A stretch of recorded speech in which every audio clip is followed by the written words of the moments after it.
Ladies and gentlemen, today's event will begin in 5 minutes. Please kindly switch your phone on vibrate mode and be seated. Thank you.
Ladies and gentlemen, welcome to 2022 Taiwan Africa Business Forum.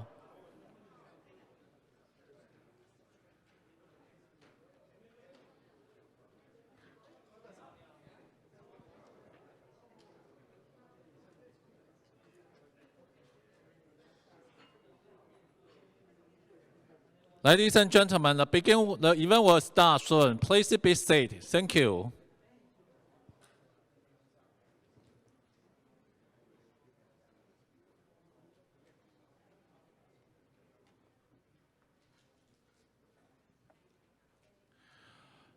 Ladies and gentlemen, welcome to the 2022 Taiwan Africa Business Forum. I'm your MC, Vincent, today. Today's event is organized by Bureau of Foreign Trade, TAITRA, and Africa-Taiwan Economic Forum. We are very honored to have all our distinguished guests today. Please allow me to introduce them. Also, I would like all the guests to wave your hands to all audience when your name is called. First, Mr. Simon Wang, the President of Taiwan External Trade Development Council, TAITRA. His Excellency Promise Mosibi, Ambassador of the Kingdom of Swatini.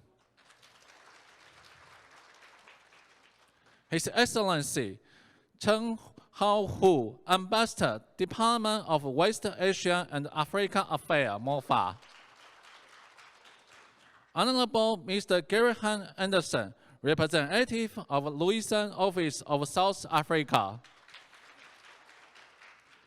Honorable Mr. Abraham Aman, Trade Commissioner of Nigeria Trade Office in Taiwan. Mrs. Joseph Huang, Executive Security and Special Assistant to the Ambassador of the Republic of Somaliland Representative Office. Dr. Frank Huang, President of Taiwan Africa Business Association. Mr. Paul Coy, President Tanzania Chamber of Commerce, Industry and Agriculture. Mr. Hatan Al-Romin, Managing Director of Triple N Group from Egypt.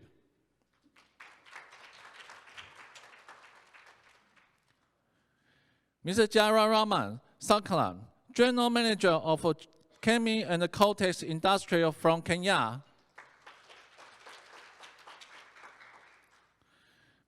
Mrs. Annie Zhou, Manager Director, Greenway, Rwanda.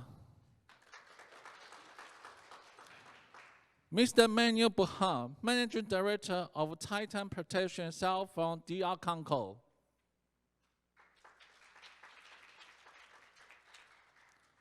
Mr. Richard Lin, Executive Director of Africa-Taiwan Economic Forum. Mr. Michael Hong, President of Taiwan Africa Industry Development Association.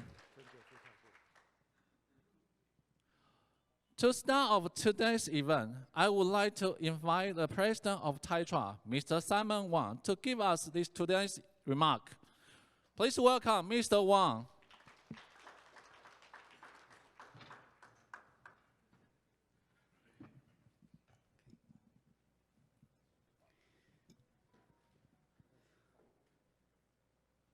Ambassador Hu from Ministry of Foreign Affairs, and His Excellency Ambassador MCB from Embassy of Kingdom of Eswatini, and foreign representatives from Diplomatic Corps, and our co-organizer, Mr. Lin, Director Lin from ATEV, and our partners,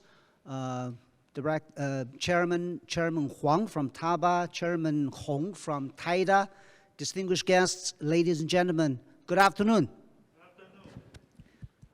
I'm very pleased to be able to attend today's forum. On behalf of Taiwan External Trade Development Council, I would like to express my heartfelt welcome to all of you for your presence at this 16 years history of Taiwan Africa Business Forum, which means today is the 17th year. What a long history, and it shows our attention on Africa. So is this business forum deserved for us to give it a great round of applause? Thank you, ladies and gentlemen. I would like to take this opportunity to share with you 3 observations. First is infinite opportunities. Africa's GDP growth in 2021 topped the world at 6.9%, according to International Monetary Fund, IMF, predicted, calculated. And it is also forecast the GDP growth will grow at around 4% this year, higher than world's average at 3.2%.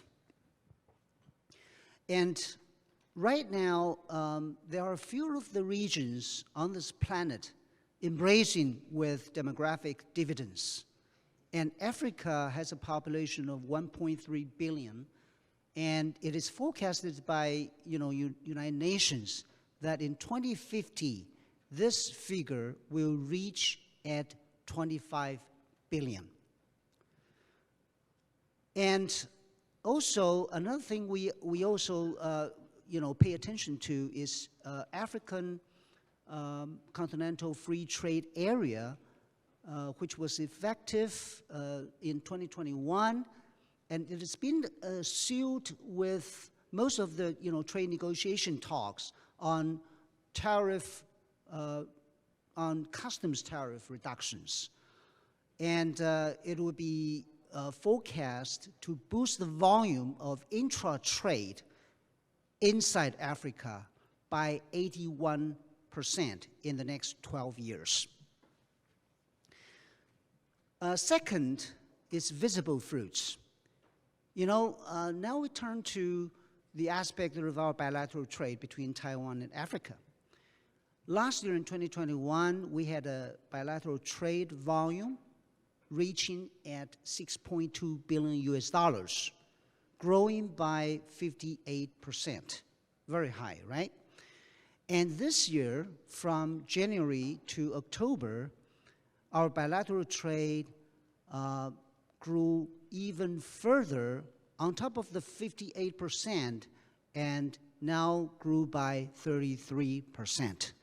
33%. They are all, this kind of fruits and results all are made by every one of you here sitting in this audience, as well as many others, to contribute their efforts and contributions, energy and source and every kind of effort that have made it done, right? And thirdly is high enthusiasm. In Taiwan, maybe Ambassador MCB agree with me that in Taiwan, in these 2 years, Africa has become one of the key words to give attention among Taiwanese business community, all right? More government agencies and more academic and research institutes and more companies have pledged to engage. So we are very happy that more and more, people giving attention to African market, and it supports us or upholds TAITRA to launch more trade promotion activities so we can, strengthen our bilateral relationship between Africa and Taiwan. So next year, ladies and gentlemen, next year it'll be back to normal, which means during post-pandemic era, the normal is to get back to face-to-face meetings, in-person meetings, and we will definitely strengthen even more, enhance our relationship. Let's go for it, and we will see, definitely we'll see and look forward to even further better results between our two sides. So last but not the least, I wish you every success in all of your endeavors. Thank you very much. Thank you. Thank you, Mr. Wang. Now, I would like to invite His Excellency, Ambassador Mr. Musibi, to make a remark for us. Please welcome Ambassador Musibi.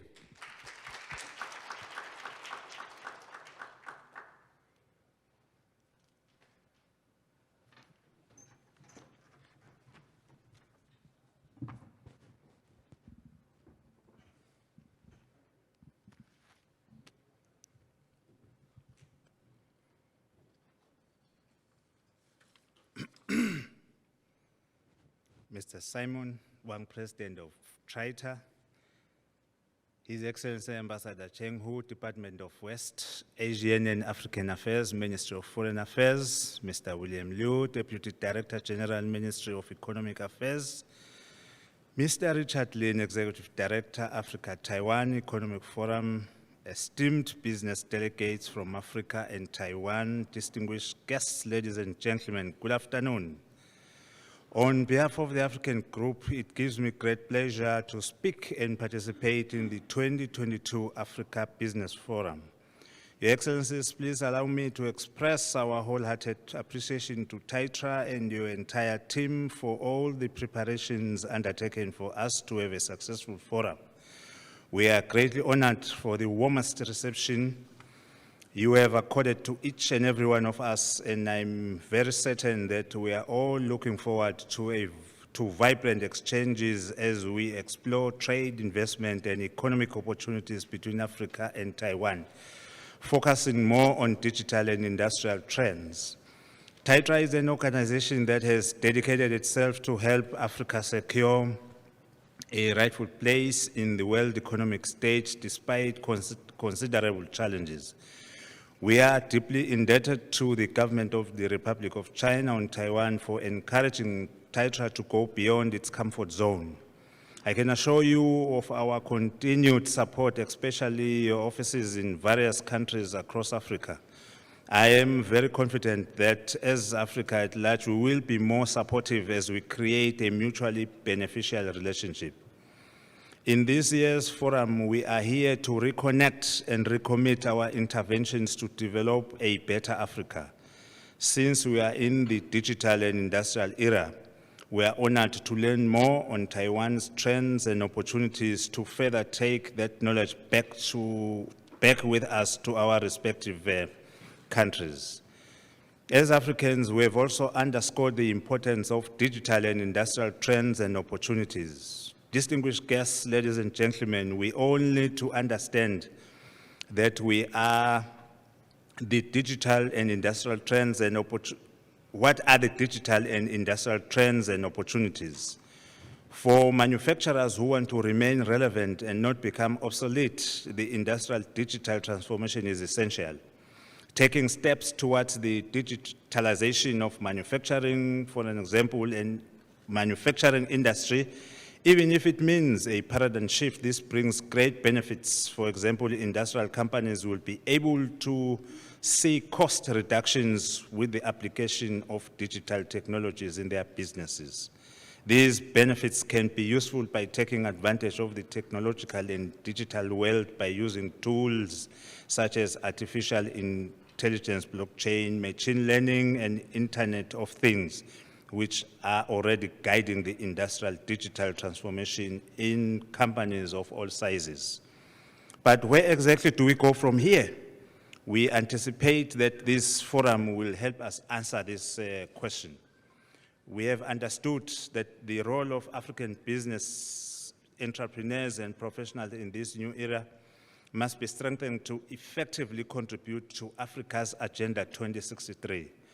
Again, Taiwan has been a very important partner to us Africans in this regard. We are very grateful that the Republic of China on Taiwan has acknowledged that our progress and prosperity are dependent on mutual cooperation initiatives.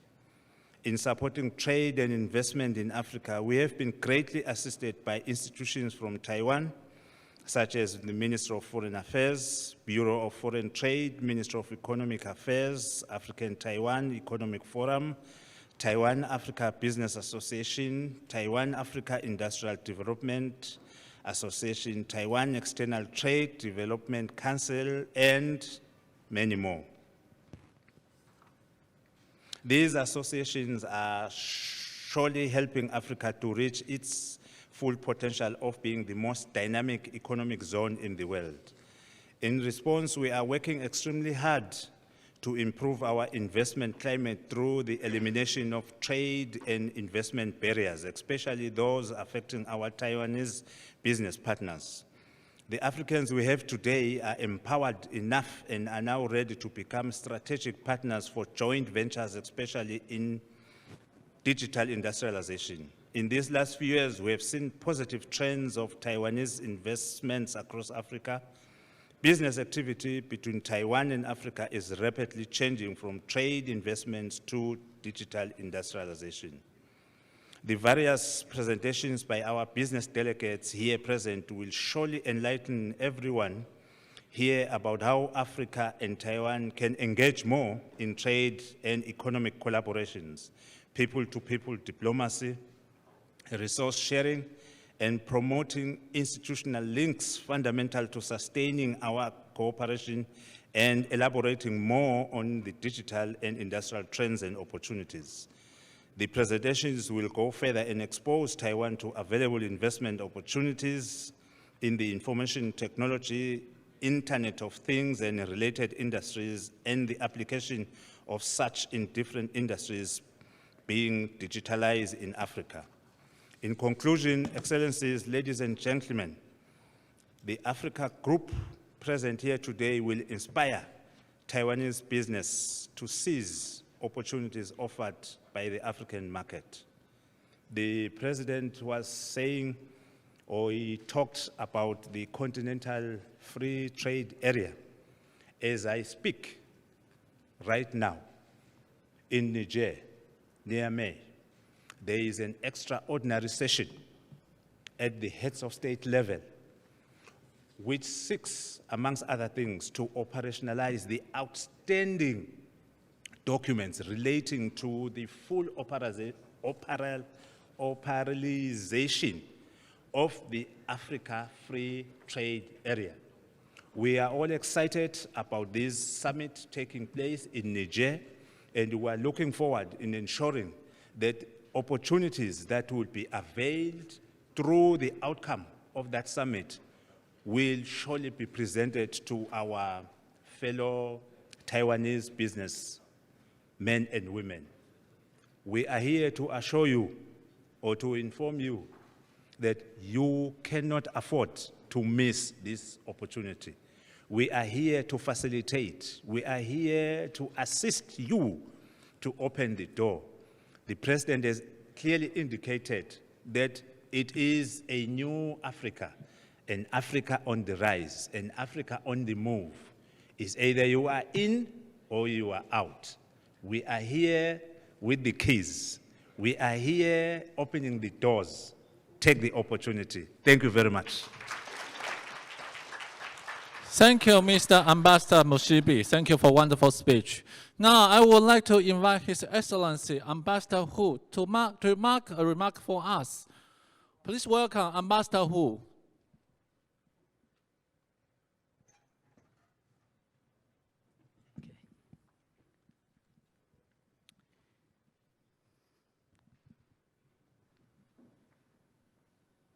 President Simon Wong, Director Richard Lin, His Excellency Ambassador Musibi, Honorable Trade Commissioner Ahmed, Honorable Representative Anderson, Executive Secretary Mrs. Hong,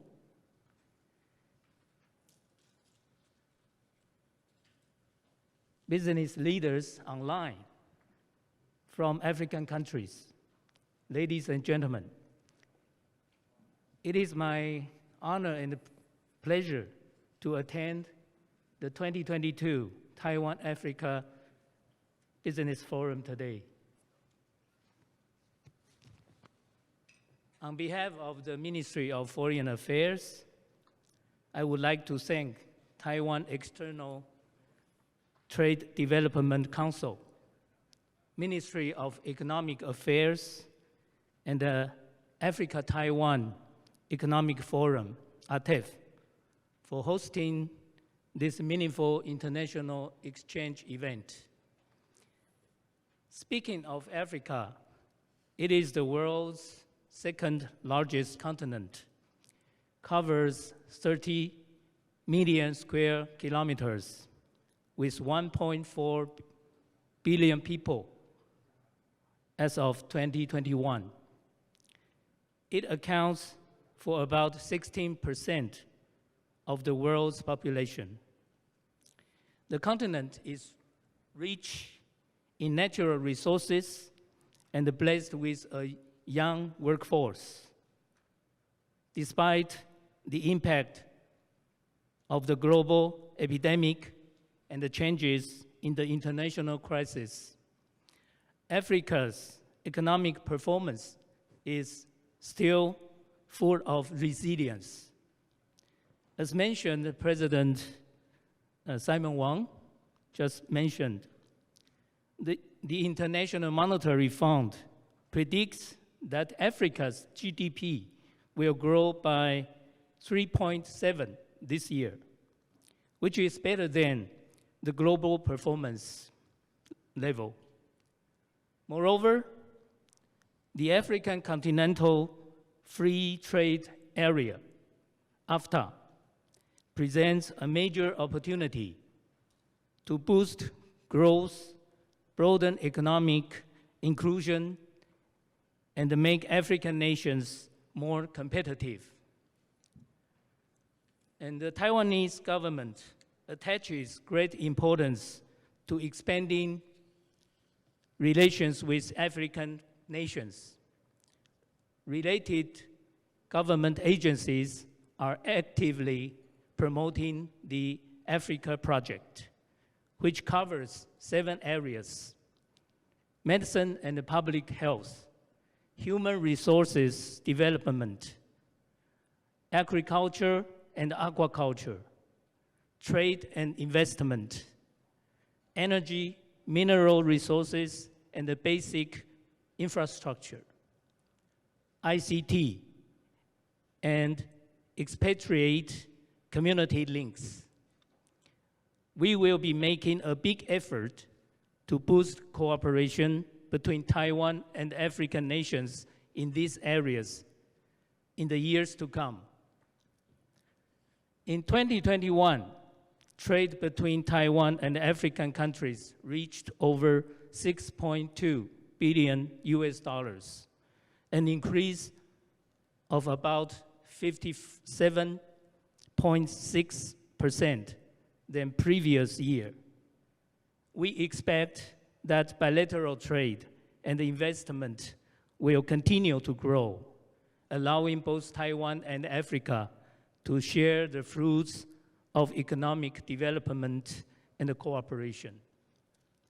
Today's forum is not only a window for us to understand African industrial trends and opportunities, but also connect our business leaders together to enjoy the commercial cooperation and the success in the years ahead. I wish this forthcoming event a great success. Thank you so much. Thank you, Ambassador Hu. Please remain on the stage. Now, we would like to invite all of distinguished guests and the speaker to have a group photo. Please welcome to the stage Mr. Simon Wang from Taiwan, Ambassador Musebi from Swatini, and Ambassador Hu from Mofa, Honorable Mr. Graham from South Africa, Honorable Mr. Abraham Ahmed from Nigeria,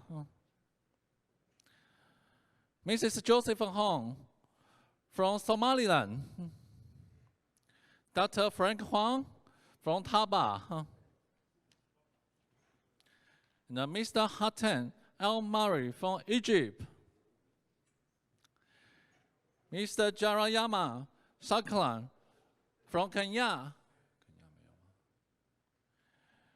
Mrs. Annie Zhou from Rwanda, Mr. Bukha from DR Congo, Mr. Richard Lin from ATAF,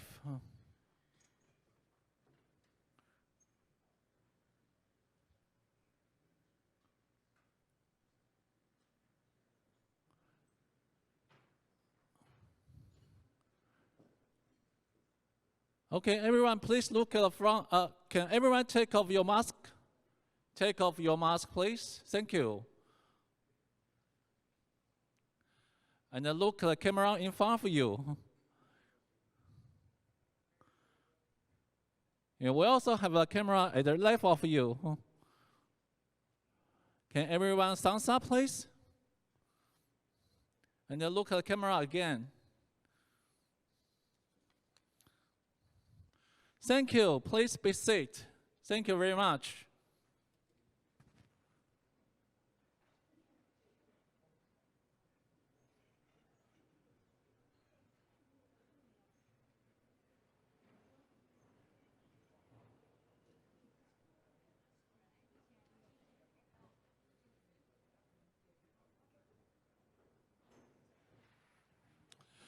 Today, we are honored to invite 9 speakers to share their insights and experience with us, especially focus on our Taiwan 6+2 core industrial policy, include food processing, manufacturing, e-commerce, telecommunication, solar energy, and the medical device, etc.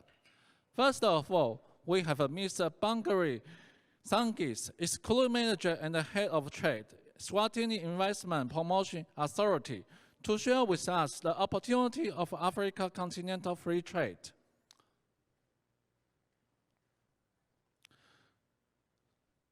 Thank you, Program Director. May I take this opportunity to acknowledge and greet the TITRA President, Mr. Simon Wang, Your Excellency, the Ambassador of the Kingdom of Eswatini to Taiwan, Mr. Promise Msibi, the Ambassador from the Department of West Asia and African Affairs, Your Excellency Ambassador Hugh, Director General from the Bureau of Foreign Trade, Minister of Economic Affairs, William Liu, honorable trade representatives present in the conference, esteemed delegates from different African countries, ladies and gentlemen, I greet you. It is such an honor to be part of the 2022 Africa-Taiwan Economic Forum, in which we gather to share business prospects and opportunities to collaborate in the areas of trade and investment between Africa and Taiwan. I take this opportunity to applaud the Republic of Taiwan and the ATF team being led by Mr. Richard Lin for consistently facilitating the Africa-Taiwan Economic Forum over the past years, 17 years I hear. We have benefited greatly in the past from this forum, in which Taiwanese products and technology has been adopted and distributed in many African economies. We are here again to engage on the latest business opportunities which both our economies can take advantage of. Previous speakers have already alluded to the importance of the Africa Continental Free Trade Area. In January 2021, Africa launched the Africa Continental Free Trade Area, which is the world's largest trade area, bringing together 55 countries and 8 regional economic communities, which are customs unions and trading blocs to cover the whole of Africa. The Africa Continental Free Trade Area seeks to elevate trade beyond and above any geopolitics within Africa. It seeks to eliminate technical and non-technical barriers to trade. The main goal of the Africa Continental Free Trade Area is to increase intra-Africa trade, meaning that we want Africa to trade with Africa, mostly within Africa. Now, what does that mean to our external trading partners, including Taiwan? The answer is simple. You must preferably be within Africa to trade and take full advantage of the benefits presented by the Africa Continental Free Trade Area, Africa trading with Africa. This is clearly a strategic invitation and now for investors to consider establishing their manufacturing plants in Africa to access the 1.2 billion consumers in Africa at duty-free or zero tariff rates. Taiwanese businesses and others should strategically position themselves as African businesses through partnerships, collaborations, subsidiary operations, and others. The options are just endless. The Africa Continental Free Trade Area tariff liberalization translates to free and open borders for trade, which tends to increase access to cheaper raw material and semi-finished goods within Africa. And more open borders will increase the scope for smaller businesses to supply inputs to larger export-oriented industries. This also opens more opportunities for components manufacturers to supply assembly plants within Africa. One of the key implications for the Africa Continental Free Trade Area is that your physical location within the African continent will no longer be as important as it is at this point in time. Businesses will no longer shop around for larger economies with higher consumer base. You can be based in small economies like Eswatini and still have access to large economies on duty-free trade. Africa Continental Free Trade Area seeks to collapse or merge regional trading blocs and customs unions into one African trading bloc with same trade protocols across the continent. There shall be cooperation between customs authorities over product standards and regulations. The consideration for a business location within Africa will shift from economic activity to other elements, as all African countries will have access to the African economy as a single economy. Meaning, even if Taiwan is having access to an African country, say like Eswatini, you have access to the whole of the African economy in that regard. Smaller economies such as Eswatini will have same access as any large economy in Africa. This again is an invitation to Taiwan businesses to strategically position themselves within the African economy, instead of doing business with Africa from outside Africa. In Eswatini, we have accommodated many Taiwanese businesses originally from Taiwan because of our diplomatic relations, and now they stand to benefit from the Africa Continental Free Trade Area, as the rules of origin for their products will consider them being African products. In 2020, the value of intra-Africa trade was about $100 billion US, and within the next 15 years, we are estimating and targeting intra-Africa trade to be around $270 billion. This increase in intra-Africa trade will definitely translate to a decrease in imports from outside Africa. Again, this is an indication that companies should position themselves within Africa as Africa seeks to reduce imports from outside Africa, but boost trade from within the continent. Today, we may be uploading imports from Taiwan into Africa, but the African intention is to reduce this and buy within Africa. Am I giving away the African secret on our trade direction that the continent is taking? I would say no. I am simply inviting and opening up the opportunity for us to import Taiwanese technology to bolster our value addition proposition and goods produced within Africa. So there is still room for us to import the technology and the R&D, the research that has been done by companies outside Africa. There is a lot of technology that Africa will need to be able to produce the quality and the quantity of goods that must be traded within Africa. It is Africa's intention not to import finished products anymore, but rather imports technology to process and value addition of our raw material before we can consume within Africa, or even before we can consider for exports. On the horizon, I see a different Africa, one that is more economically active, and Africa that is looking for economic partners and not economic colonizers. Taiwan businesses should consider being at the forefront of the African transformation and having allies like Eswatini to support Taiwan in business and in geopolitics is very important.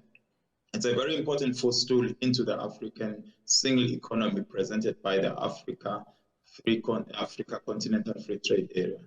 Lastly, I would like to encourage all businesses to take advantage of this platform and also, or even this Africa-Taiwan Economic Forum, to explore the untapped potential between Africa and Taiwan in the business area.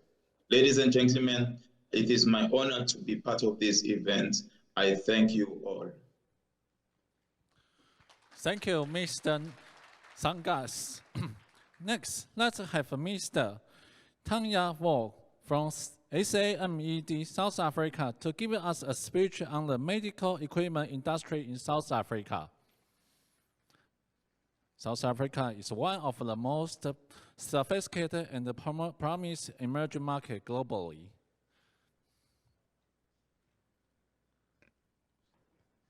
Thank you. Can you hear me?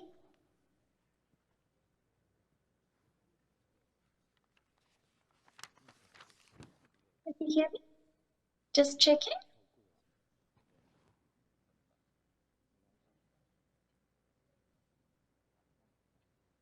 Okay, I just want to confirm. Can you hear me?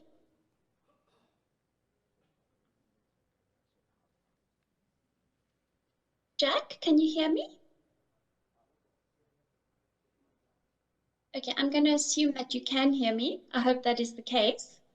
Thank you very much for this opportunity to share with you a bit about the Trade Association Summit, but also to give you an overview of the South African medtech sector. Sorry, due to technical problem, now we have invite Mr. Jayaman Sanklan to give us a speech on the fast-moving consumer goods industry in Kenya. Mr. Sanklan, can you hear us?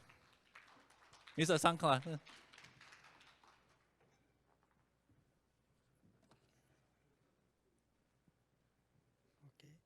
So I press this one.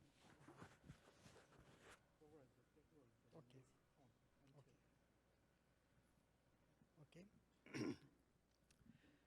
Good afternoon to everybody. I am thankful to the Taiwan Business Forum for giving me this opportunity to make this short presentation. Africa has a total area of 30 million square kilometers, approximately 6% of the world's surface area, and has about 20% of land. The population is about 1.4 billion, which is approximately 17.8 or 18% of the world population. Africa has a growth potential because Africa's population is the youngest in the continent. The median age in the year 2012 was 19.7. Despite a wide range of natural resources in Africa, is the least wealthy continent and per capita second least wealth by total wealth. The GDP is $2,180. It has a potential to grow much beyond these limits. Industrialization in Africa. Industrialization was started in Africa as early as 1920s. That's what the history says. But the growth has not been up to the mark.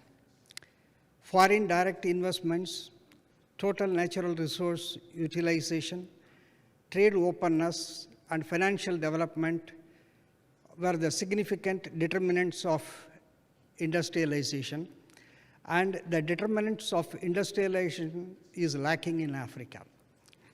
Human capital development is low and needs improvement, but currently the growth is faster. What are the fast-growing industries in Africa? There are 6 growing industries which are recognized as fast-growing industries in Africa.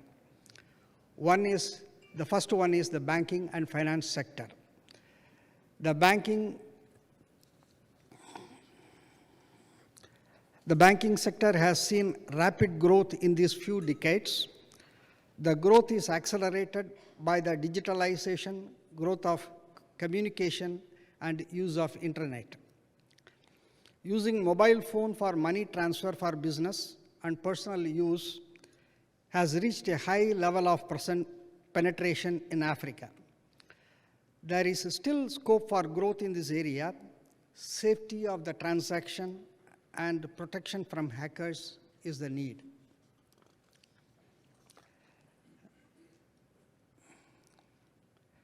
The second area of fastest growing industries in Africa is telecommunication and information technology sector.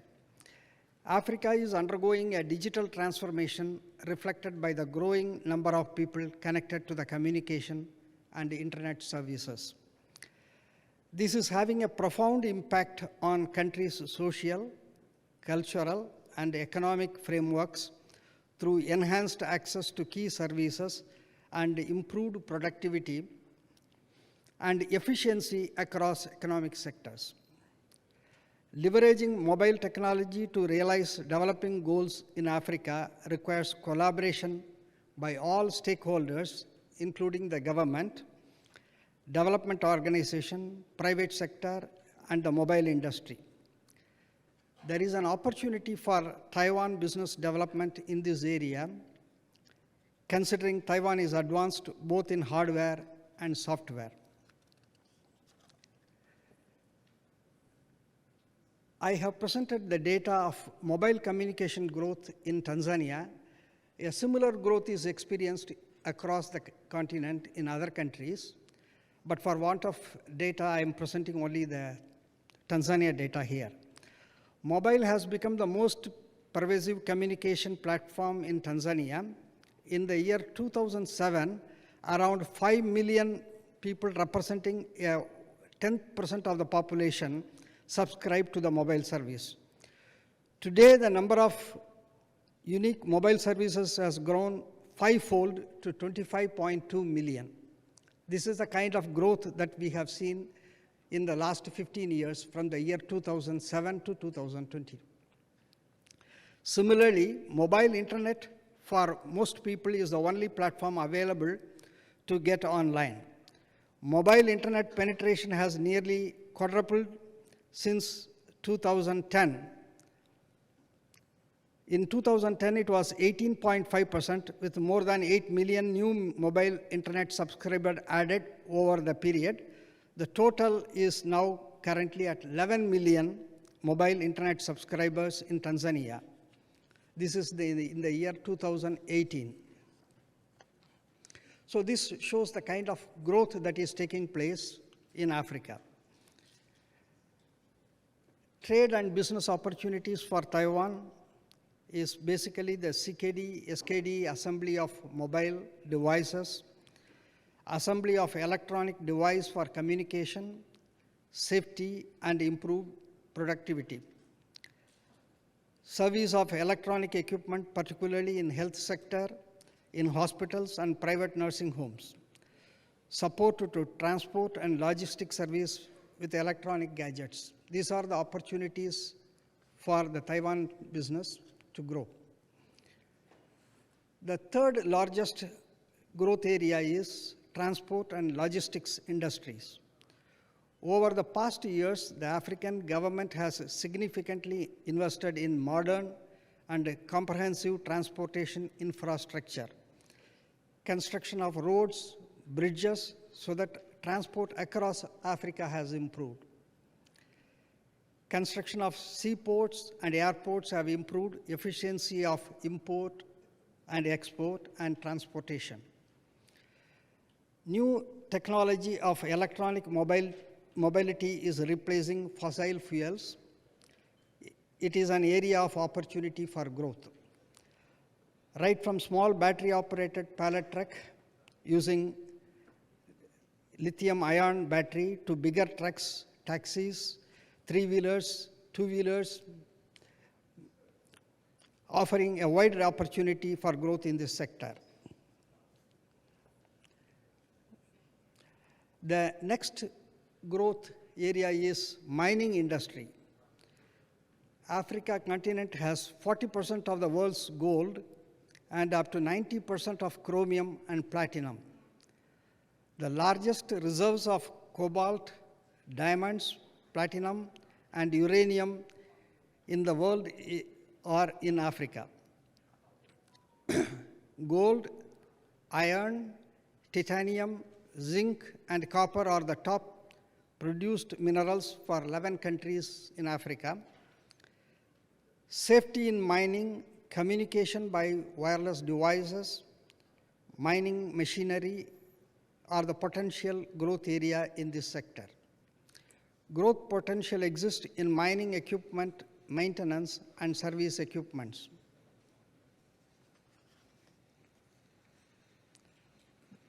The fifth area of growth is agriculture and agro-processing sector. In Africa, agriculture has remained a leading sector for decades. Both the mainstream agriculture and agro-processing sectors have a remarkable growth potential. African coffee and tea has a potential for processing, packaging, and export to worldwide market. Fruits and vegetables can be preserved and shipped to improve economy of agriculture. Cotton is an important crop. Textile is an important area for business development where Taiwan could take a key role in this. It's a primary requirement.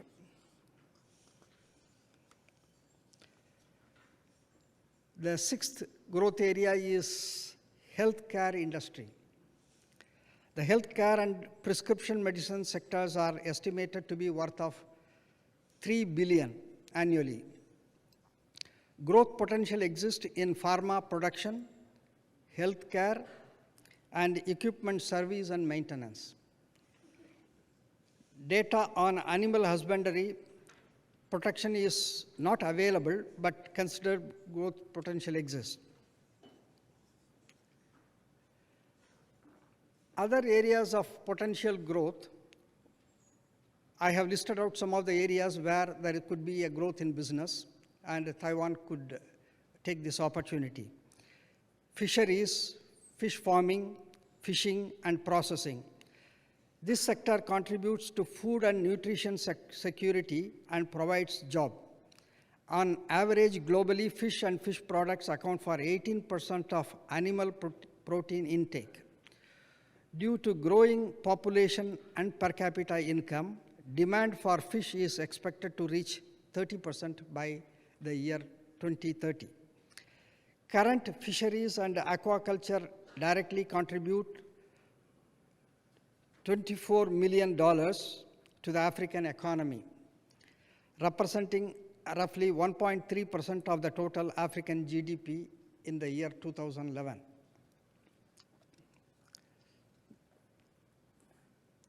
The other business areas of potential for growth, CKD, SKD assembly of electrical appliances, domestic electrical appliances.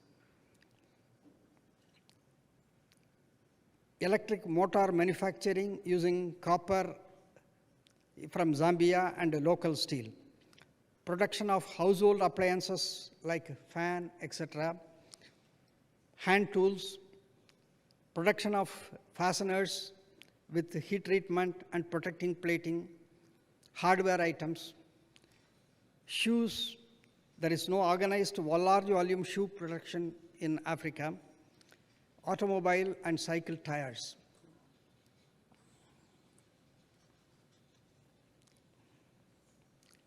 Other areas for business growth potential, improving access to clean water, CKD, SKD assembly of water purifier for home, schools, industries, hotels. Improving education, printed books can be replaced by e-books, audio books, etc. Online marketing and purchase. This is another growth area.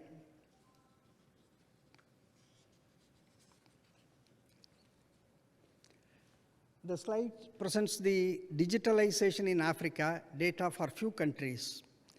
You can see the 3G and 4G penetration in 4 different countries, in Tanzania, Uganda, Kenya, Rwanda, and Sub-Saharan Africa.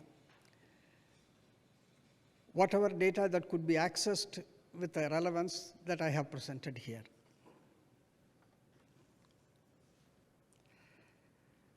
Digitalization of Africa, mobile industry plays a very critical role in the present economy. A direct and affordable channel before has never existed, and mobile phones are now considered as a critical enablers to eradicate poverty in all its forms and achieving sustainable growth. The 5 key target areas are high quality of livelihood, peace, stability, and unity, good governance, a well-educated and learning society, and a competitive economy capable of producing sustainable growth and shared benefits. This is the present situation of digitalization in Africa. Thank you.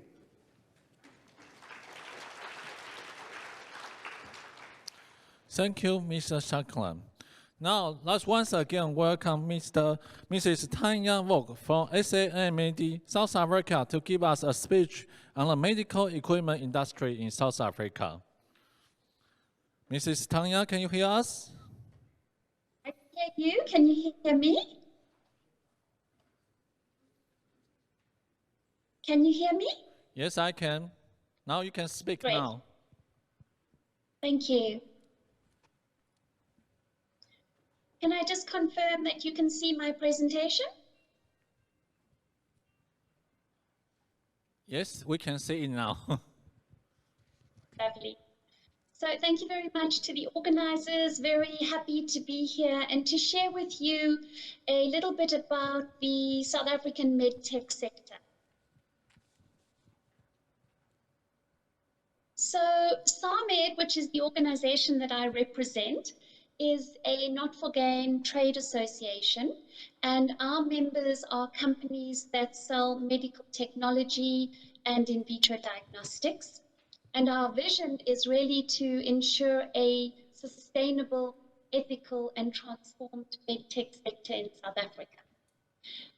We belong to a number of local and international organizations, and we aim to ensure that we have harmonization of medical technology regulations, that we advocate for international best practice in terms of both business, marketing, and also relevant standards for medtech. Our members also belong to a code of industry practice, and that is really to ensure that our members are ethical in all of their interactions with healthcare professionals and procurers of medtech in South Africa. So in terms of the landscape of medical technology companies in South Africa, the majority of the companies are actually small to medium distributors. There is a small local manufacturing industry, about 20% of our members are local manufacturers. There are some multinationals as well, and then we also have wholesalers in the sector. South Africa has a long-standing history of innovation. There have been a number of medtech-related products that have been designed and manufactured in South Africa. These are just 3 examples. In fact, the CAT scanner was innovated here in South Africa, developed by a Cape Town physicist. We also have a low radiation dose X-ray system, which was actually on an American television drama, Grey's Anatomy, a few years back. More recently, we've seen some movement in terms of digital technologies such as the Bula patient app, and also the 3D ear implant that was developed at an academic hospital in Pretoria. In terms of the sector, the medtech sector is the largest and the most advanced in sub-Saharan Africa. Sales have more than doubled in the last 10 years, and the size of the market is expected to reach at least 28 billion rand or $1.8 billion in 2023. The largest segments of the market is in terms of consumables and diagnostics. And our biggest export partner is Africa. other African countries in particular. We have a very attractive and connected emerging market. We have one of the most diversified and industrialized economies in Africa with the most affluent consumer market. 86% of our population is covered by 4G LTE network, and 96% and growing of all households in South Africa have access to mobile phones, with at least 31 million internet users and 82% having smartphone penetration. We have the third best overall infrastructure in Africa. We have the largest seaport in Africa, which is in Durban in KwaZulu-Natal. We have the third most connected shipping network, the largest coal terminal, the largest installed electricity generation capacity in Africa, and we have 3 top international airports in Africa, one being in Johannesburg, another in Cape Town, and then also in Durban. So really, South Africa is a very attractive investment destination. We also have the largest presence of multinationals in Africa, and we have a growing local manufacturing hub. And increasingly, our Department of Trade, Industry and Competition is placing a lot of emphasis on growing the local manufacturing industry. Items that are of particular local manufacture focus include PPE, orthopedic implants, and diagnostic tests. We also have a growing and emerging middle class, and therefore Africa does present an attractive return on investment. We have a favorable access in terms of global markets. The African Continental Free Trade Area is a relatively new initiative which is believed to boost the intra-African trade and create a market of over 1 billion people with a combined GDP of over 5.2 trillion US dollars. South Africa also has several trade agreements with other international countries and also throughout Africa that provide a very favorable export platform into global markets. We are also Africa's leading financial hub. We have a very sophisticated banking sector with a major footprint in other African countries. South Africa is considered the financial hub in Africa with the Johannesburg Stock Exchange, which is the largest stock exchange by market capitalization in the continent. We have quite a large, young, trainable labor force. We have world-class universities and technical colleges, so there really is a diversified skill set that you can tap into. We have excellent quality of life. We have a very high quality city experience, lots of tranquil and breathtaking landscapes, and a very lovely climate. We also have the largest ARV treatment program, and we do see that medtech sales will increase by about 58% in the next 5 years. And this is primarily due to an increase as we have an emerging middle class and people are becoming more affluent. We are seeing an increase in lifestyle-related diseases, including hypertension, obesity, diabetes, and cancer. Some of the hubs that are well known for where to invest, primarily Gauteng, KwaZulu-Natal, and Western Cape are really the areas that a lot of medtech companies have their head offices.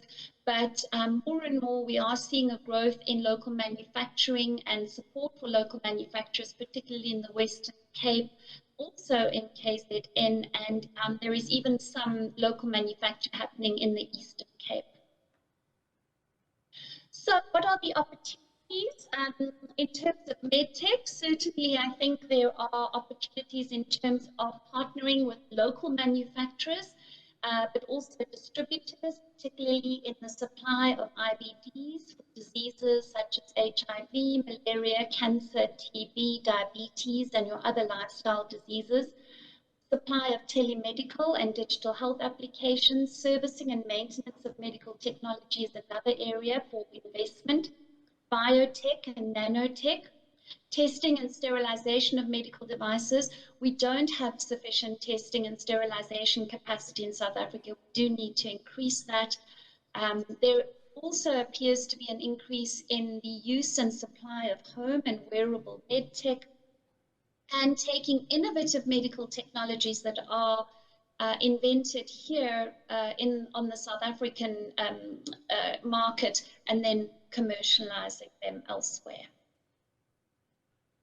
We have a two-tiered health system in South Africa, a public healthcare system and a private healthcare system. In terms of public healthcare spend, our budget for 22-23 was $16.4 billion US, a slight increase of 1.1% from the previous year. And in terms of health spending overall for 2023 and 2024, these are estimated to be set at about 247 billion South African rand, or $15.4 US in 2023, and 2024 slight increase to 15.7 billion US.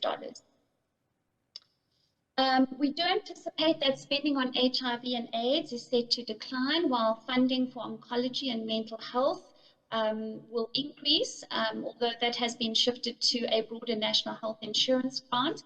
South Africa is intent on implementing a national health insurance. In terms of the private health sector, we do anticipate that this will continue to grow in importance. We have a sophisticated private healthcare sector, with spending set to grow much faster than in the government sector. Also with rising household incomes, increased urbanization, and the emergence of the affluent Black middle class in South Africa, we anticipate that this will all help to drive private healthcare spending over the coming years. In the public health sector, we have a number of government-run clinics and hospitals within our 9 provinces, and the hospitals are split into 3 categories: academic, district, and regional. Our National Defence Force also has military hospitals, and we have a National Health Laboratory Service that procures for its laboratories nationally. We also have a policy in South Africa called Broad-Based Black Economic Empowerment, and all organs of state, public entities, and private enterprises that undertake business with a public entity must implement the BBBEE codes. It is a specific government policy to advance economic transformation and enhance the economic participation of Black people in the South African economy. So it is something to consider when you decide to partner with a South African company. One of the things you would want to ask is, what is your BBBEE level? In terms of the private sector, there are a number of private hospital groups in South Africa. The 3 main groups are Life Healthcare, Netcare, and Mediclinic, but there is also a network of privately owned hospitals called the National Hospital Network. If you're going to sell into the private sector, you do have to ensure reimbursement by medical funders.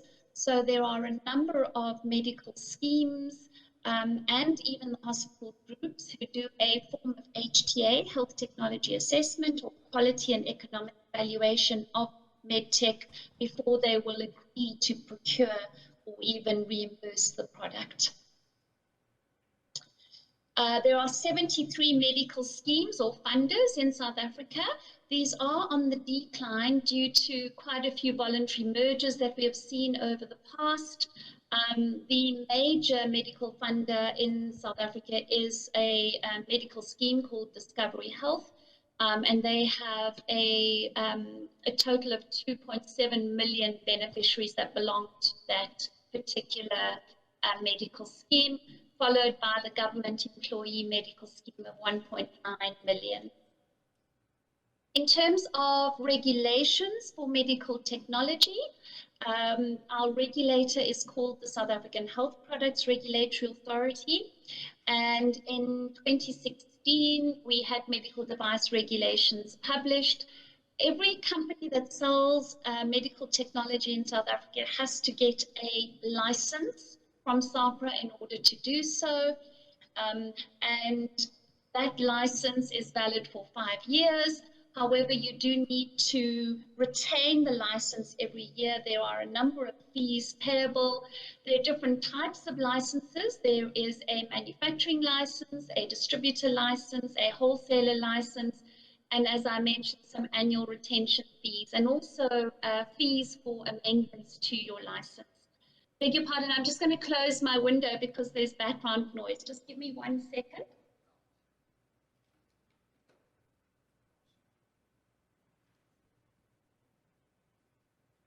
Apologies, it appears that they're doing some work outside our offices.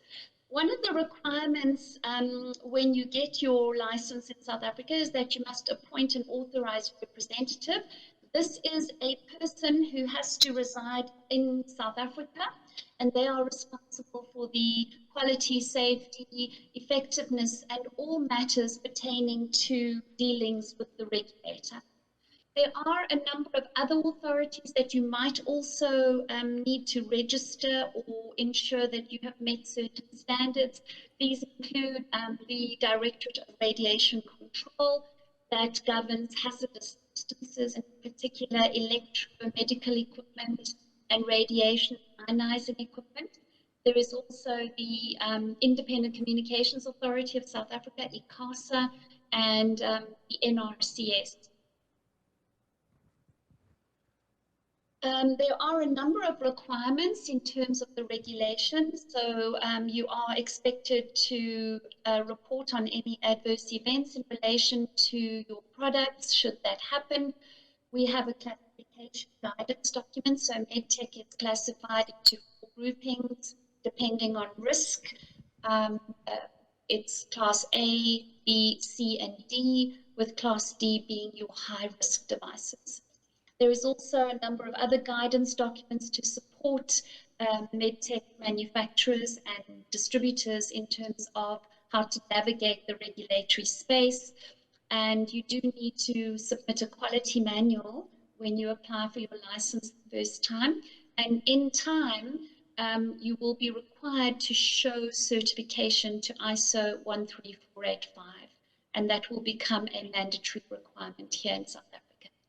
Thank you. Thank you, Mr. Vo. Next, we have Mr. Manu Bahar, Managing Director of Titan's Protection, so to give us a speech on the security industry in DR Congo. DR Congo is the 2nd largest country in Africa and the most populous official Francophone country in the world. Now, let's welcome Mr. Bahar.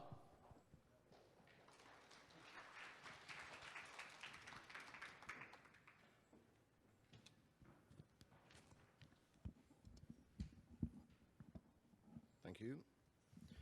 Dear Presidents, Ambassadors, ladies and gentlemen, thank you very much for allowing the DRC to join for the first time the Taiwanese African Business Forum.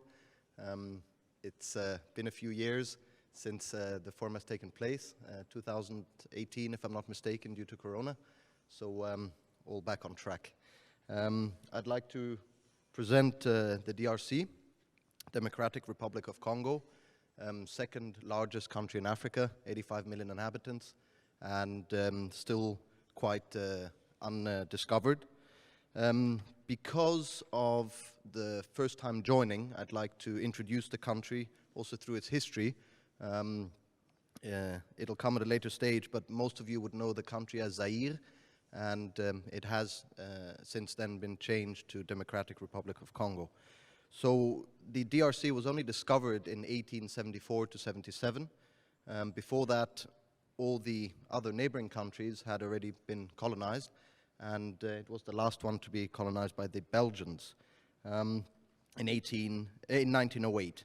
In 59 to 60, the struggle of independence, well, the country became independent, and Joseph Mobutu, which quite a few of you should remember, 32 years in power, he had taken over. In '74, there were some internal problems, and at a later stage, the country then welcomed foreign investment again. In 2001, there was a change in regime. President Joseph Kabila had taken over, Laurent Désiré, the father of Joseph Kabila, had taken over. He was unfortunately assassinated in 2001, but then his son had ruled the country for quite a while until 2019. And we had recent presidential elections in 2019 by the current president, Antoine Tshisekedi, Félix Tshisekedi, sorry, Antoine was his father. And yes, he's brought fresh wind into the country, limiting the, I would say, rather difficult times before that. He has brought a lot more order, I would say. In general, the country is, if you could go to the resource slide, number 4.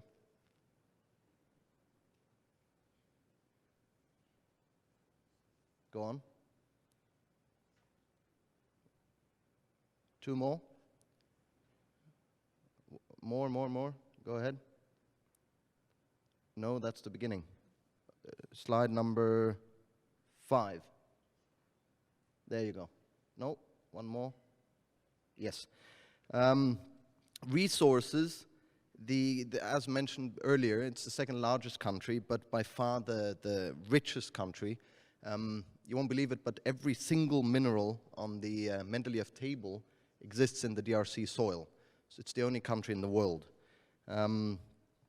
The actual resources are not limited to in the ground. We've got also, well, actually let's stick to the in the ground minerals for now. 83% of the world's copper comes from the DRC, and over 60% of the world's cobalt, making it the by far largest contributor. Significant arable land, we're looking at 80 million hectares for farmland, ranching, just general livestock, and the second largest rainforest. So forestry is also a huge possible investment at the DRC. Infrastructure is difficult. It's poorly maintained, but we've had great success with river transport and air transport. Electricity in the country is quite low, so that would be another part where things would be considered from a foreign country for investment, but also normal generators and such are always in use. That's why the side economy, due to having less power from the actual power stations, we rely on a lot of machinery like generators, solar, and hydroelectric. Why the DRC? We've got a population of 85 million, but 50% of the population's under 18. So we have a huge growth in the country. The GDP is below $1, but due to massive trade inside the country that still exists nowadays, you can actually trade and, make quite a good living. The abundance of resources is a great investment factor into the country, not just copper and cobalt, but we've got the world's largest reserves in coltan, tremendous amount of diamonds and gold, silver, uranium, everything's on the ground. Huge potential for energy as well, communication. Communication, there is no one in the country that doesn't own a phone, at least at the age of over 15, which is a big advantage for the communication sector. Phones in general are booming. The market has exploded on that. Military, security services, police, supplies, material, equipment, in obviously healthcare, but ranging from boots to airplanes. Everything is in great boom at the moment. We do have a conflict in the east since almost 30 years now, and that has driven to a huge uprising in the, to a continuous growth in the government security sector.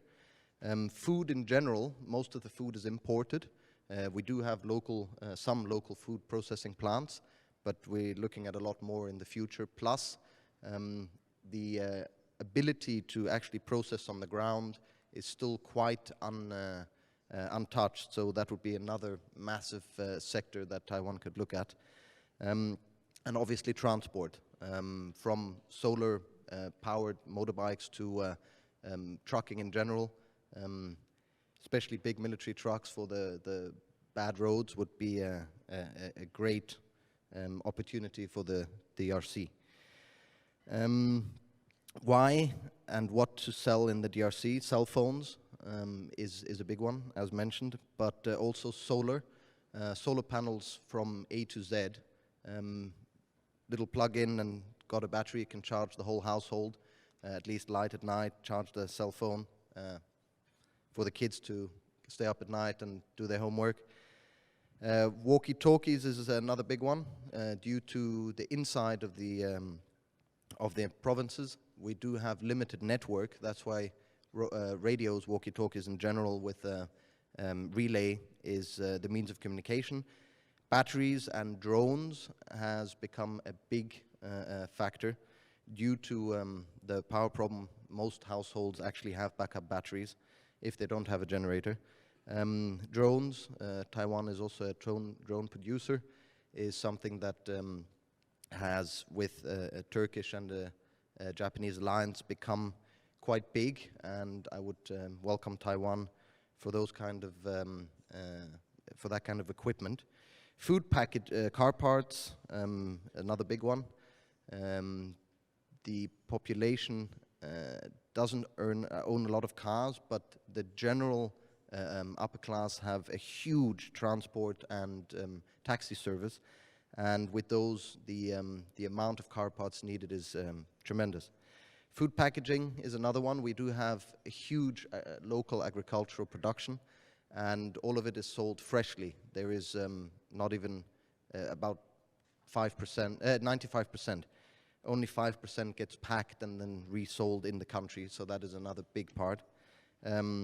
Utensils in general, especially the school utensils. We have got 41 million students in the country that are in continuous need for those kind of utensils. Now, if you could pass to the next slide. No, sorry, not slide, the next presentation. I'd like to talk a little bit about the sector we're personally in. Mr. Jean and myself, we're in the mining security sector, both mining security and food processing. The company we present today is Titans Protection, company founded in 2019. We've got 5,422 men. There are 450 different security groups in South Africa, security companies. Sorry, not in South Africa, in the DRC, which is a tremendous market from general equipment all the way through technology. Next slide, please. The mission, our personal mission in the company is to render a good service for foreign investment, but also local companies. We secure mining companies, plantations, industrial factories, and so on. And we do, our clients are about 80% foreigners. Next slide, please. Our core values are obviously the cultural organization, the strict military order in the company, integrity, the security itself, and we do pride ourselves in absolute confidence and confidentiality with the client. Next slide, please. That's a general overview of the company. Our services come from bodyguarding, escort, general security, power line security, from drone to underground, boots on the ground. Our general means of transport are, of course, motorbikes and trucks, bakkies, and communication. We do also supply training to government troops, police and military, hence the opportunity to deal with larger big quantities for equipment and material. We do trade with the government itself. Next slide, please. Next one. Our added value to the company, we're the first ones to have our own app, security app for mostly companies but also private citizens. When they, well, once the app downloaded, they have all the way to GPS tracking system, house alarms.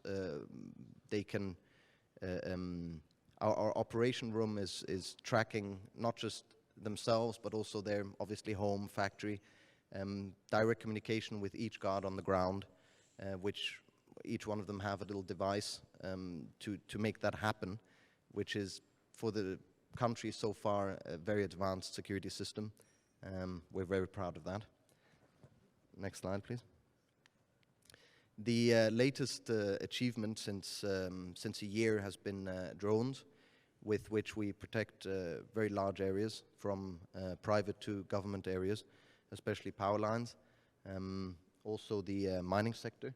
This is something that has brought our company forward, and we would look at Taiwanese technology to enhance that over the years.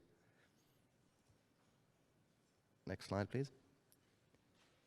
The benefits of working with us is obviously a professionalism. Everybody in the company is ex-military, and we do have a very good insurance. So of the Taiwanese community, about 30% are already our clients, and we do give a perfect intervention service, but an insurance if anything has been gone missing, or it is immediately restored. Communication, we've got 17 offices in the country across the whole DRC, covering all major cities, and we cover about 220 cities inside the country. So it's a perfect communication system. And our inspection is what makes our security so good. We always inspect every single post within 24 hours, day or night. Our clients are, that's just a few to mention. These are local and international clients, but we also do work with big pharmaceutical companies, banks, embassies, and large transport companies. Next, please. Qualities are, sorry, it's all in French, so I'll just translate. Well, obviously our inspection, the proximity to each post in the country, which is out of 450 companies, we did win the prize last year as best operating company due to our proximity to each and every client. The social is, with our personnel, we do offer healthcare for their whole family. They do get bonuses and obviously a slightly higher salary than most of the other companies, which puts us forward. And our reactivity is very quick. We have rather large intervention teams, especially for the mining sector, where in case of any local trouble, we do intervene very quickly with our security itself and military and police. Next slide, please. Actually, that's fine. Thank you. Thank you very much. Thank you, Mr. Buhar. Next, we have Mr. Segan Ajayi Kadir, Director General of Manufacturing Association of Nigeria, to give us a speech of digital and industrial trade and opportunity. The experience from Nigeria manufacturing sector. Nigeria is the biggest and fastest growing economy in Africa, also home of the most creative telecom market in Africa. Now let's welcome Mr. Ajay Kadel. Mr. Ajay, can you hear us? My name is Shegun Ajay Kadri MNI, the Director General and CEO of the Manufacturers Association of Nigeria. I'm also Co-Secretary General of the Pan-African Manufacturers Association. I would like to thank the Taipei Trade Office in Nigeria for this huge opportunity, quite unique one, to make this presentation to the 2022 African Business Forum and to speak on the very important topic of digitalization and industrialization of manufacturing in Nigeria. First, I would like to share with you what Nigeria is. Nigeria is the giant of Africa, the biggest economy in Africa. We have a population of 200 million people, a middle-income mixed economy with an emerging market of youthful population, an emerging market ranked 25th in the world in terms of GDP in the year 2017. It's also the 10th largest country in sub-Saharan Africa and the 32nd largest country in the world. It's the 8th largest world exporter of oil and has a projected world's highest average growth between 2010 and 2050. The value size of the GDP is 73.382 trillion in the year 2021. The size of GDP in 2021, that is the growth rate, is 3.40%, and manufacturing contribution to GDP is 9.01%. The GDP growth rate of manufacturing sector just last year, 2021, is 3.35%, which leaves huge opportunities for growth. I would like now to share with you why you should invest in Nigeria. It has a vibrant stock exchange with high return of investment, is the largest African market with a population of over 200 million, as I earlier on said, is the third largest manufacturing sector in Africa. It has a large pool of skilled manpower, natural resources, and the democracy is stable. There's heavy budget for infrastructure in our medium-term plan and even in our long-term plans. So now closer home to why I'm speaking to you, and it's on digital economy. I'd like to give you a global perspective before we go into what it is in this part of the world. Technology or technical progress for ages has been proven to be responsible for innovation, structural change, industrialization, and sustainable economic growth and development all across the world. The British Industrial Revolution, which is the first global economic revolution of the 1760s, provides vintage insight to technological development in the country's textile sector, which quickly spreads to other sectors across Europe. Today, there are a plethora of technologies ranging from mechanical technology, energy, transportation, agriculture, information technology, and sensor technology. And these are based on digital technologies, working in constellation to support economic activities. Globally, digital economy, or new economy, or web economy, is conceived from multiple perspectives due to its dynamic nature. The Oxford Dictionary defined it as an economy which functions primarily by means of digital technology, especially electronic transaction using the internet. The OECD described it as a catalyst for trade of goods and services through electronic commerce in the internet. The European Union further described it as the single most important driver of innovation, competitiveness, and growth in the world. World Development Reports published by the World Bank in 2016 indicates that digital technology boosted growth, expanded business and job opportunities, as well as improved service delivery across the globe. The World Economic Forum predicts that over 60% of global GDP will be digitized by 2022, and that over the next decade, digital platforms will be used to create close to 70% of new values. According to the 2016 report of Oxford Economics, the global digital economy is valued at $11.5 trillion, or about 15.5% of the global economy. This value is expected to rise significantly within the next few years. According to the study by International Telecommunications Union, broadband penetration is critical for the development of a digital economy, and a 10% increase in mobile broadband penetration in low-income countries yields an increase of at least 1.6% in the gross domestic product. This assertion was buttressed by the Ericsson report titled "How Important Are Mobile Broadband Network for Global Economic Development?" 10% increase in mobile broadband penetration results in approximately 0.6% to 2.8% rise in gross domestic product.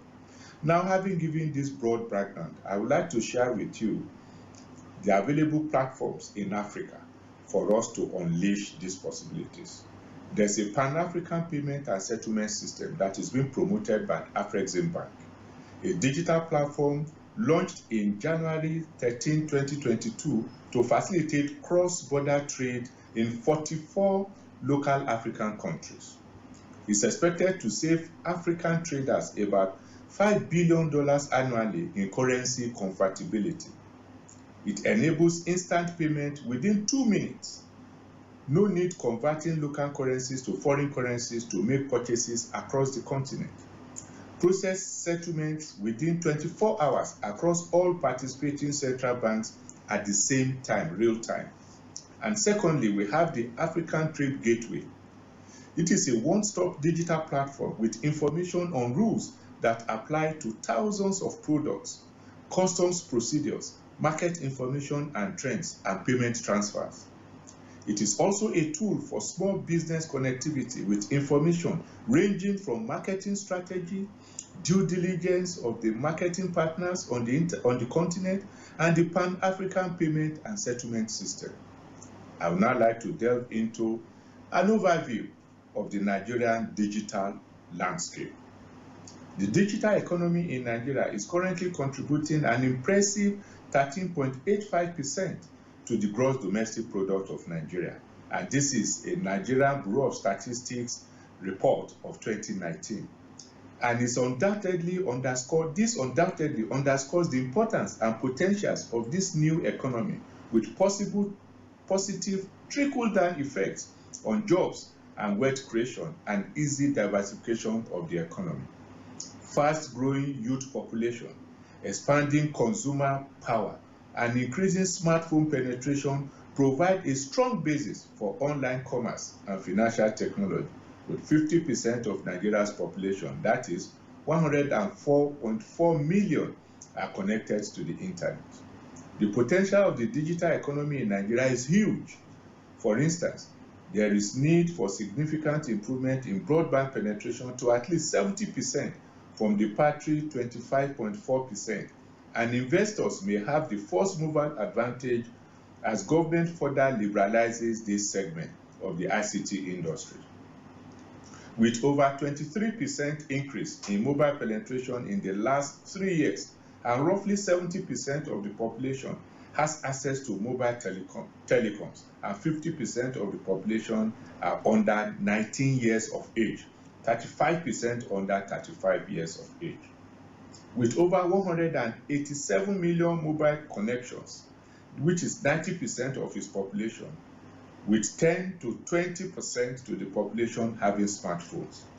Between January 2020 and January 2021, over 19 million new users got connected to the internet, which is about 22% growth, with increase in e-payment transactions by 85.5% year on year to 171.99 trillion in August 2021.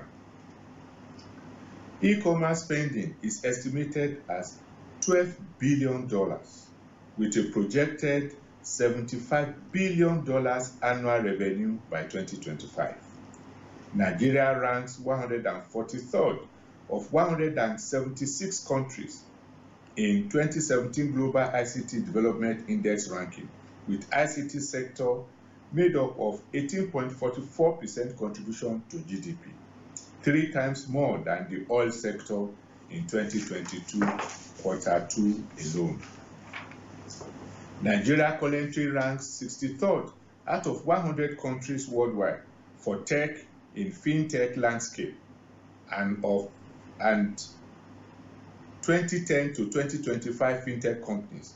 Fintech's revenue estimates to reach $543.3 million this year, a growth from $153 million in 2017, and is uniquely positioned to reap the benefit of the digital economy.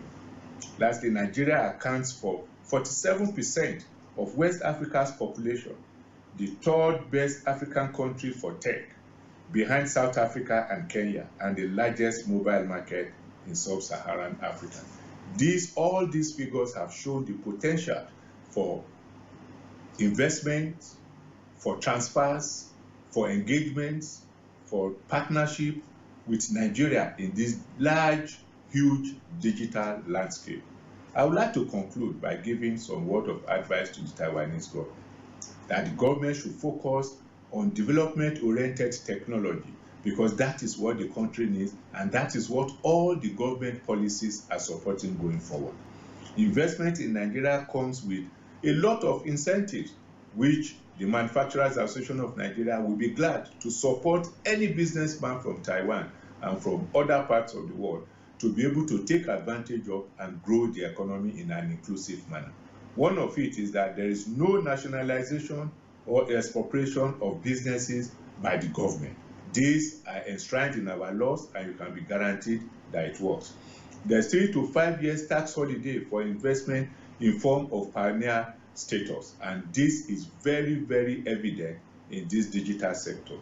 There's also privilege of 120% expense as tax deductible from research and development using local inputs, and we have an avalanche of local inputs that can be deployed.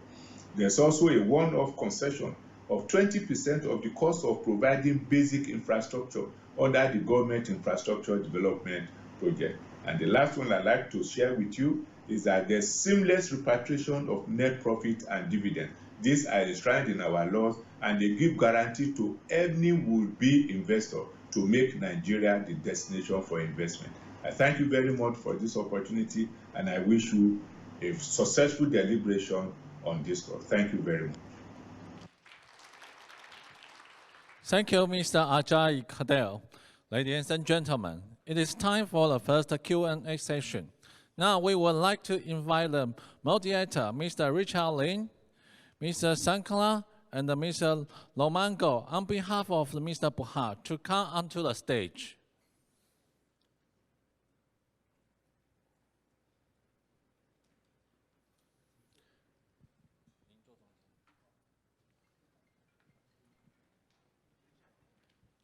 Meanwhile, we also like to invite our online speaker to join with us. Mr. Sangis, Mrs. Volk, and Mr. Ajayi Kadel, please turn on your camera, please.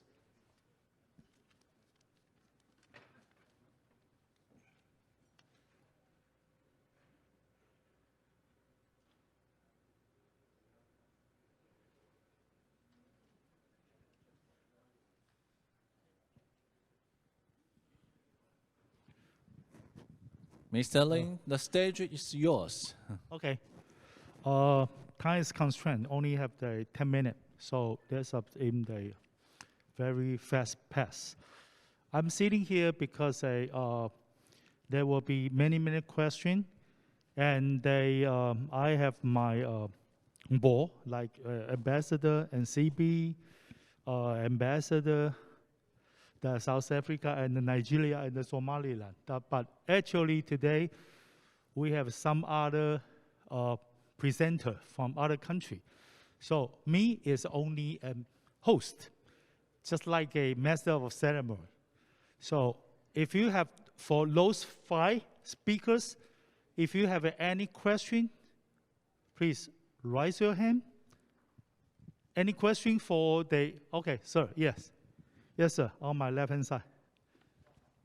So speak English directly, right? Excuse me, Mr. Sankalan. I meeting you yesterday, but of course appreciate of your allowed inquiry. But I find out the communication, I got a problem because you are telecommunication the internet or anything, we maybe got some trouble. So could you give advice if any way we can be easy to communication, because we give you plenty of offer and you're asking many questions. Of course, we are expert. We can solve all the problem. So please show us the way how to reach you by telecommunication as possible. Thank you very much. You got a question? 你可以说大声一点吗？I can hardly hear your question. 因为非洲的频宽很小，所以可以再靠近一点吗？再大声一点。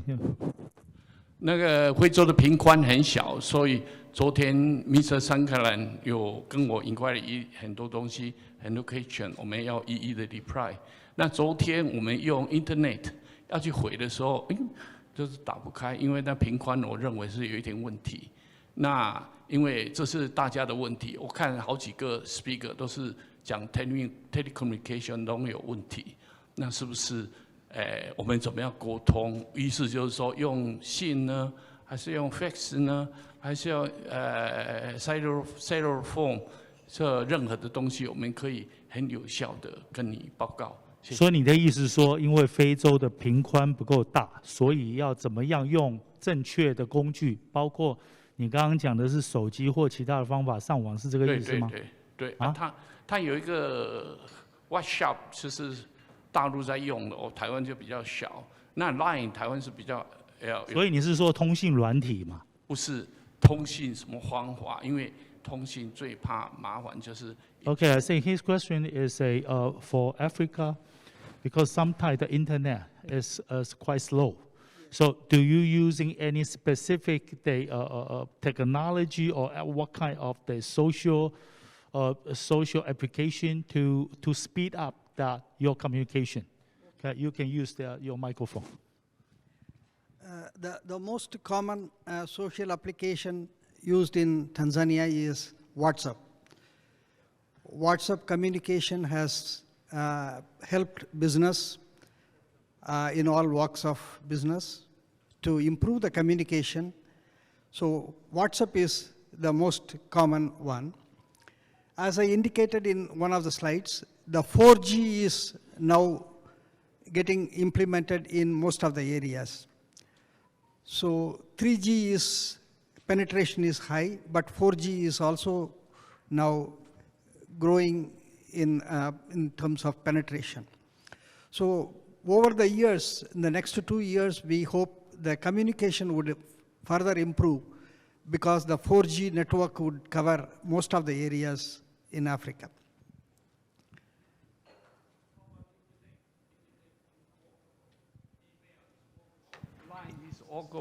Yes, emails work. Emails are being used mostly from, by all business communities in Africa. Internet availability is also in major cities are covered. Business cities are covered. Interior is slightly difficult. The network access is difficult in the interiors of Africa, but it is being improved now with much and more what you call the towers and 4G penetration. And because your telecommunication is quite slow, so during office hour, that is mission impossible for us to send you by the internet or by the cellular phone. Is that right or no?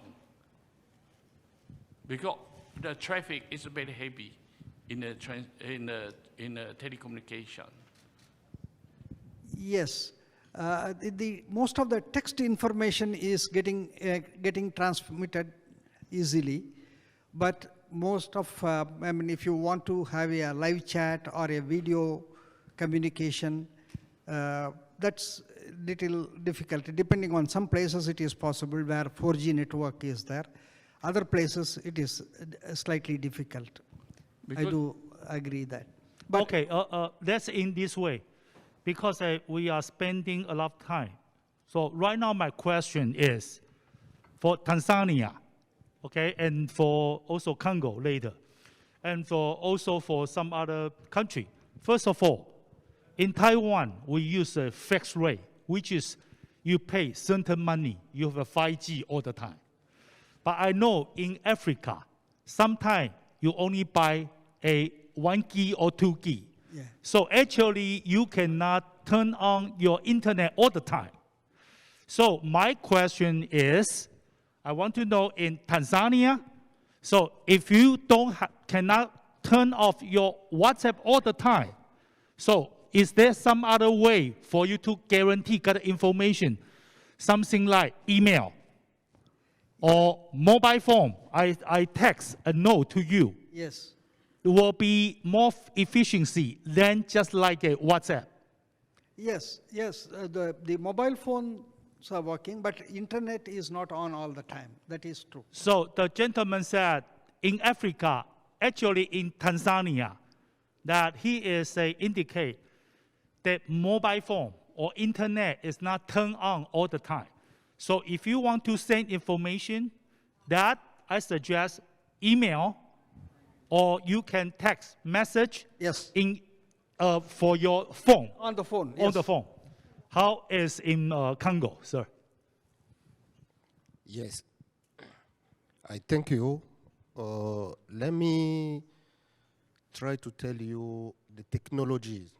Actual technology in DRC is very perfect. In the Congo, we use 4G, 4th generation of internet. That is mean, for business, we can use WhatsApp, email, and then we don't have any problem of communication using internet. So in Congo, In Congo, DRC. you using 4G. 4G. So you buy full time. You can turn out your internet all the time. Yeah, you use internet all the time. We don't have any problem of internet. Okay, so we have also have the our speaker, South Africa. Madam, can you tell us that what happened in South Africa? 可以帮助他一下吗？ And also, 5G is now also being used increasingly in South Africa. There are no issues with internet connection. You can communicate via WhatsApp, via virtual meetings, MS Teams, Zoom, as well as email. So no connectivity issues. Some of our public hospitals do have internet access, but that's mainly in the rural areas. But certainly the private healthcare sector is very technologically advanced, and we are increasing in terms of 5G. Recently, one of our big mobile telecoms companies, Vodacom, has achieved internet speeds of 2.4 gigabytes per second in a recent 5G test. So really, it is the mobile network tech of the future. Okay, clear. So I will have the two questions. One question for Tanzania, one question for Congo, especially DRC Congo. We don't have too many guests come from Congo. So I have a special question for him, for the all audience. First of all, for Tanzania that you just finished a new, very peaceful election. Yes.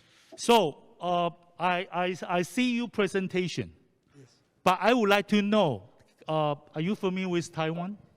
Yes, I. Okay, so I would like to know for the new government policy, which kind of the industry, like a manufacturer, do you suggest the Taiwanese people can focus on Tanzania market? That's communication and IT sector.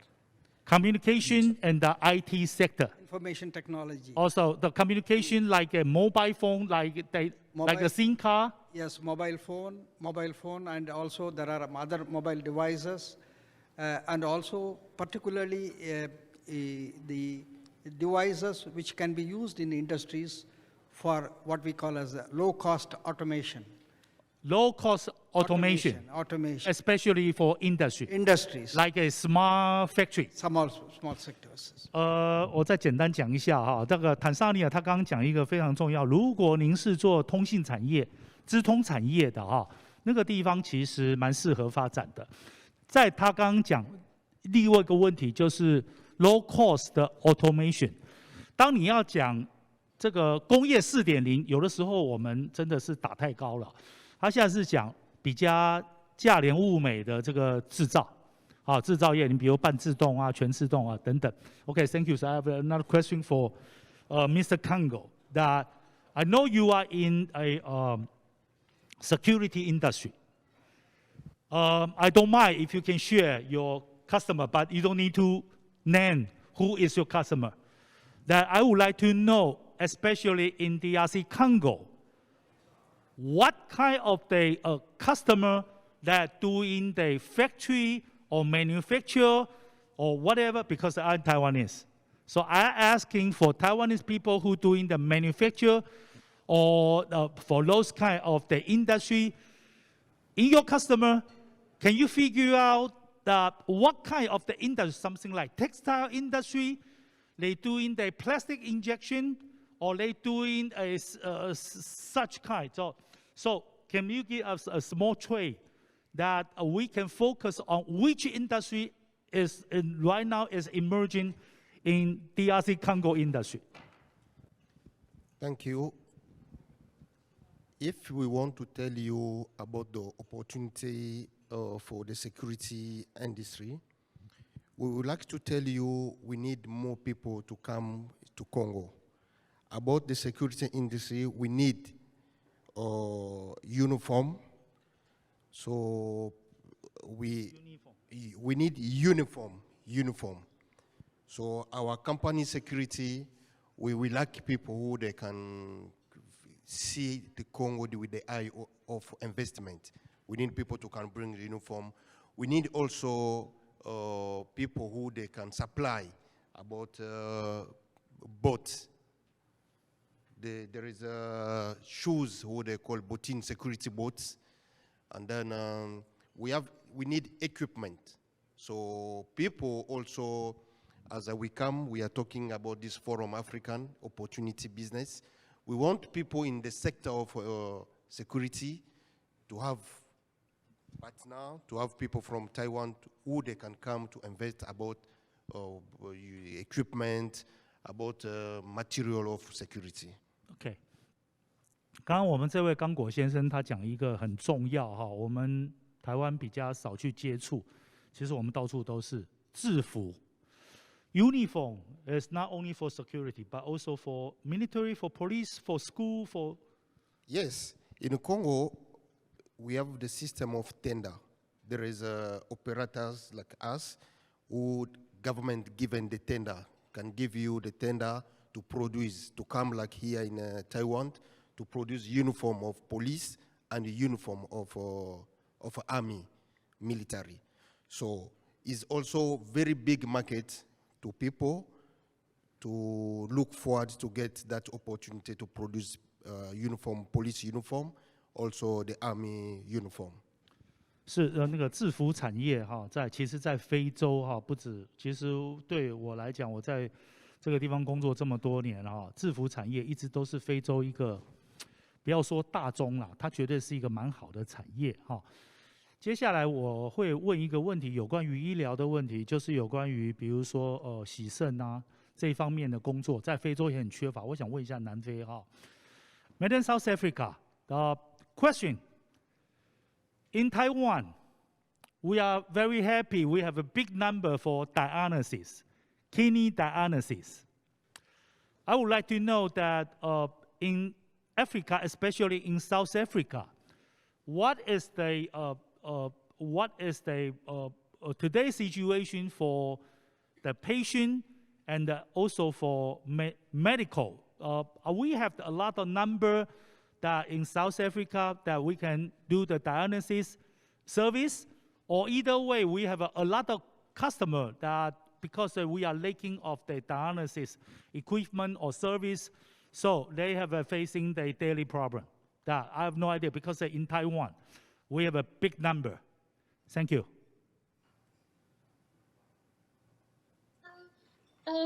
Definitely diabetes and the need for dialysis is on the increase in South Africa. It is one of the lifestyle diseases that we are seeing a notable increase in. In the private sector, in the private healthcare sector, there are some very good dialysis centers, and this is offered to those patients that are on have medical funding. So certainly there is a market for dialysis and for companies that sell those types of equipment, particularly in the private sector. In the public sector, it is less available, however, that's not to say that there are not marketing opportunities, but I would probably focus more on the private sector if you are going to look to invest in that area in South Africa. But it is a growing sector. Remember also that South Africa often acts as a business hub into other African countries.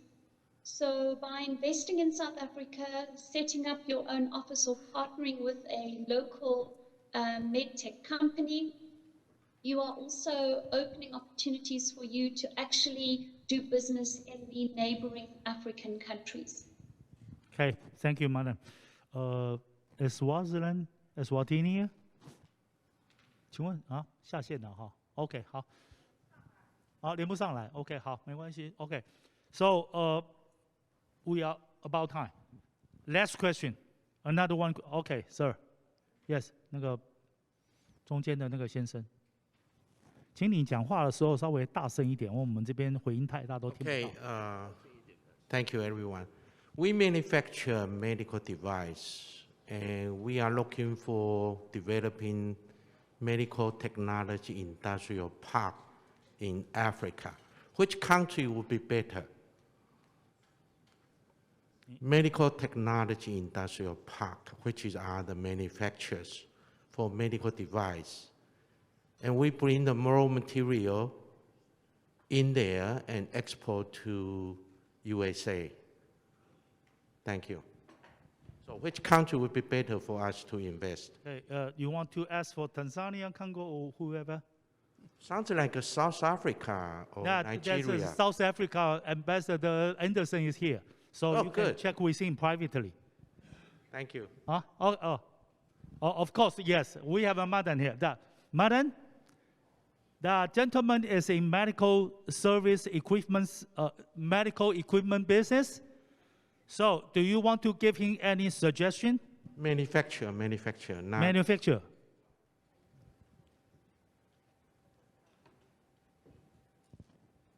May I comment?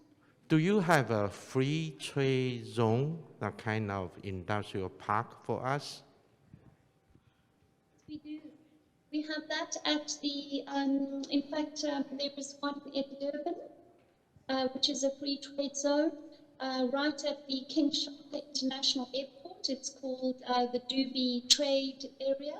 And also there is a big industrial development park that is being considered right next to the Tambo International Airport in Johannesburg.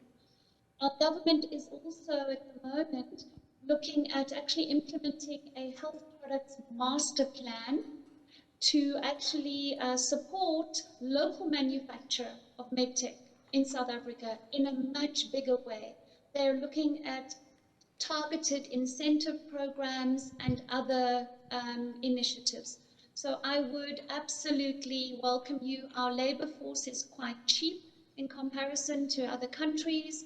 We have the infrastructure, we have the expertise, we have the skill, we have a quite well-developed and developing regulatory system. So absolutely, South Africa, I would say, is a good place to come and do local manufacturing. Thank you. Okay, that I'm suggesting that Taitra, sir, that you can contract with Taitra. That I think you probably can get email from then, and also you can get the contact with the liaison office of South Africa in Taipei. Right now that I know it's time very constrained, but I have to check Nigeria. Nigeria, they just got online. That DG, Director General, or Secretary General, is Nigeria here? Huh? Yes, please. Sir, Can you hear me? Sir, Nigeria, that there is a more than 130 Taiwanese basic people here. We in the all kind of industry. Did you suggest us any specific industry, manufacturer, whatever, that we can get a government, especially Nigeria government incentive? You encourage which kind of the industry, no matter manufacture service, to Nigeria. Can you give us some direction? Okay, thank you very much. And I'd like to apologize. We had quite a number of challenges in trying to join the conversation. But yes, there are quite a number of incentives that the Nigerian government gives, and it's a sector-wide incentive. We have what is called pioneer status. So if you are coming to Nigeria to invest in any of the 10 sectors that we have, which includes pharmaceuticals, food and beverage, metal products, and quite a number of them which we could make available to you. So there's a sector-wide incentive, which is called pioneer status. So once you are pioneering an investment in a particular area, you are given tax holidays for anywhere between 3 to 5 years. And if you contribute to putting infrastructures in the environment where you are operating, for instance, if you construct roads that lead to the factory, or you provide any of the infrastructure that you require, you can have tax breaks over a period of time to the value of the agreed sum for fixing that infrastructure. We also have a very good, if you are a member of the Manufacturers Association of Nigeria, for instance, we have MOU that we have signed with Standards Organization of Nigeria. We also have collaboration with NAFDAC, which is the National Agency for Food, Drugs Administration in Nigeria. We also have collaboration with Nigeria Export Promotion Council in case you are establishing industries that will export from Nigeria. You can have incentives for them in terms of tax break, tax holidays, and access to government support in so many other areas. But what is critical for you will be for you to identify a business membership organization that will lead you, that will be able to guide you through all the bureaucracies. But this has been tremendously watered down by the ease of doing business, which Nigeria has continued to go up in the ranking in the world. So registration of businesses is made quite easy. You can get that done at a one-stop shop that is located right inside the Nigeria Investment Promotion Council. And the organization will be there to help you through all the processes. So there are, in Nigeria, we have 200 million people. So an investment in food and beverage, an investment in production of educational materials like books and all pens and so on that are used in education, it's quite recommended. We have also started to make inroads into technology. There are quite a number of industries that are involved in assembling of computers, laptops, and desktops. We have them in Nigeria. We even have one or two companies that have made investment in the production of smartphones.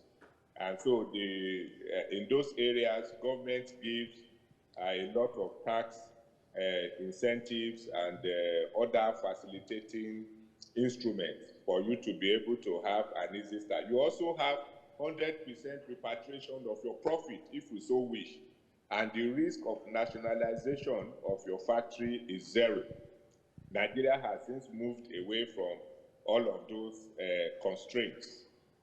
So, I mean, these are a number of areas where I think investment in Nigeria will be a good choice for you to make. We are also a gateway to the 14 other countries of West Africa. We are guided by ETLS, which is ECOWAS Trade Liberalization Scheme, that allows you to export within the continent tax-free. And we have free movement of persons. We have a common agreement that allows anyone to move from Nigeria to all the 14 other countries in West Africa. And with the African Continental Free Trade Area Agreement, establishing a factory in Nigeria gives you free access to other African countries because 90% of the tariff lines are being liberalized to zero. So this gives you an opportunity to have a competitive exportation process from Nigeria. Okay, thank you, DG. Last but not the least, so I would like to also invite Mr. Congo, Mr. Lomengo. He have a few words to say. Thank you, sir. I want to jump to this opportunity about medical equipment manufacture.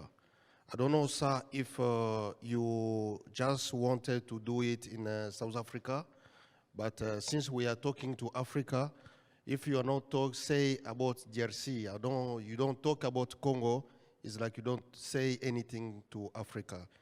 We are big, and then we are very interested to this offer you are giving to us, African people, to manufacture equipment of medical. So if you don't mind, we can organize to meet you after here or to get exchange contact and then to try to talk about it. But if you have also question about how medical system of DRC is handling, I'm here, I can answer you. Okay, sir. You can exchange your business card with Lomengo immediately. Okay, any other? Any other? You okay? Yeah, fine. Okay. Thank you very much. If you have any more question, we have Nigeria here, we have South Africa, we have Somaliland, Eswatini.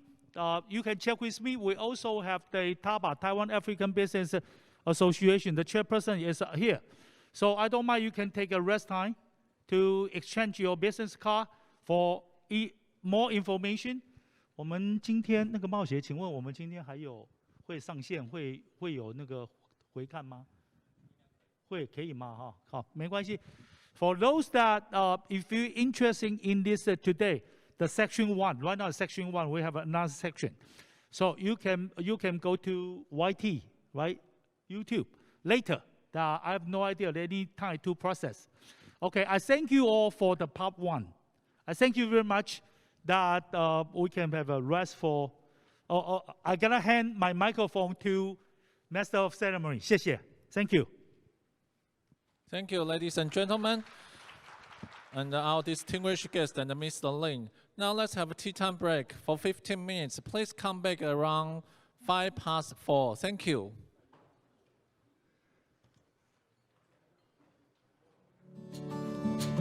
各位贵宾请注意，如果说各位贵宾想要租借翻译器的话，可以在门外与我们的柜台登记。谢谢。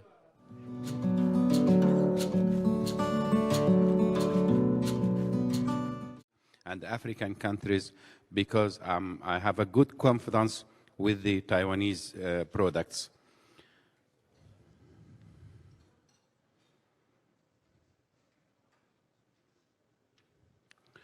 I think the Taiwanese products is very, very good quality, and nowadays I think the prices becomes approximately very good for the consumers in our Middle East.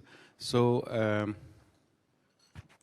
I will try to introduce which items we need for Africa, not only Egypt, for Africa and for the Middle East, how to deal with the Taiwanese companies, because as all of us know, Taiwan is not less than important. It is not less important than Japan or Germany, because Taiwan distinguished from the other countries by providing the best solution with the highest quality and I think the low price.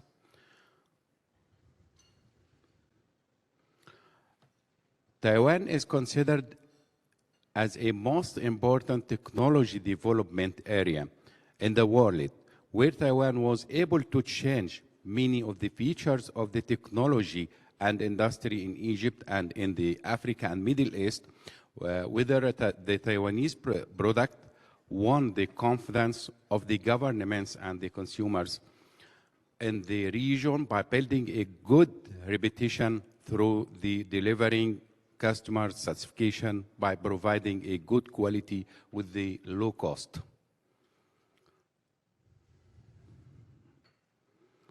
My goal today, through being in this place, is to expand trade relations between the Africa and Taiwan and also all the Middle East by building long-term business relations.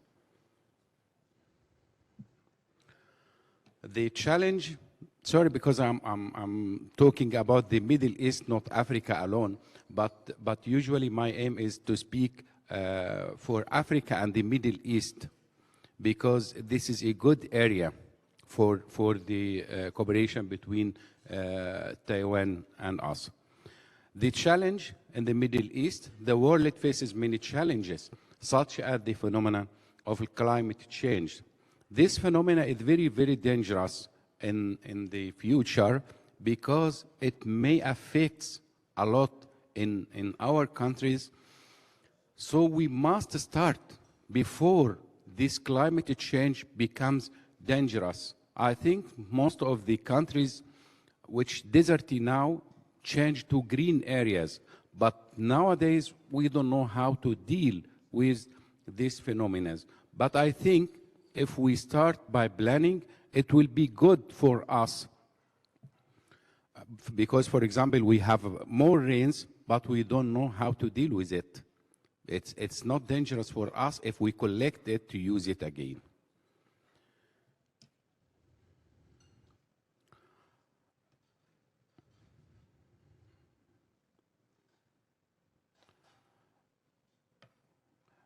Also, because of the increasing of the population density in the world, it's expected that the rate of the population increases in the Middle East and Africa will becomes the largest all over the world.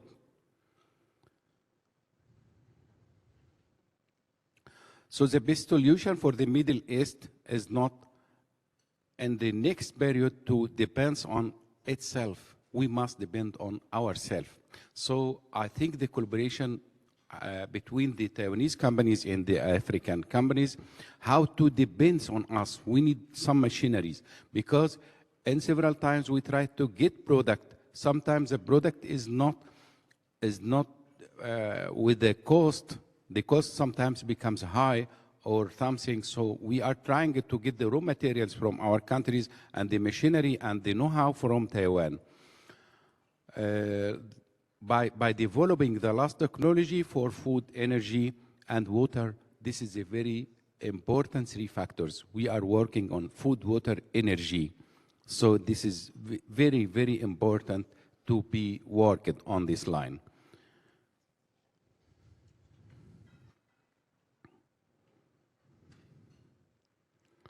The most important fields to cooperate between the Taiwanese companies and the African companies or the African countries, because sometimes the big projects was arranged between the government and the big companies. For example, we have several renewable energy projects that was agreed between several big companies and the government. But the most important point, how to deal or to make dealing between the Taiwanese companies, small companies and small companies in Africa, because we have a lot of problem for the small customers, for farmers, for small manufacturers. So we must help or make collaboration between the small companies from here and the small companies from there to be built a small community depending on the new technology. For example, in the agriculture, as I mentioned, we must use advanced technology, which we are facing. We didn't found it. So I hope to have some deal with some companies that are working in the irrigation for the modern irrigation technology, like drip irrigation and the sub-irrigation.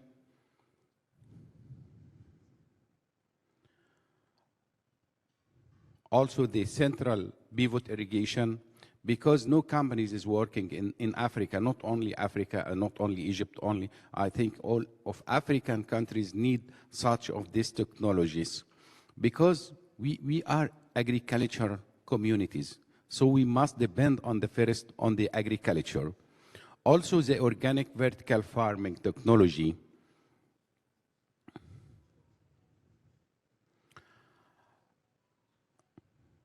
And also the medical and aromatic plants, we can grow it. It can be grown in our countries, but we need how to make to make the oils and drying for this. So we hope to have some technologies from some companies here to get this project by the oil or to get it anyway, or to start the manufacturing of these plants. Also, we are producing, I think Egypt becomes #1 in producing olive and #1 in producing dates. And we are suitable area all over the African countries for jojoba and jatruva. But we didn't still, we are not the #1 for exporting these products. So we need any technologies for some products like this. I mentioned some products, not only or not all projects. So I hope to open the discussion for some companies to improve the technologies for using this. For example, for the production of jojoba, now a lot of Japanese companies is coming to our country for producing jojoba, and it's very, very good project because we have the environment and the soil to produce this product, but we don't have the technologies for extracting or for getting the oils.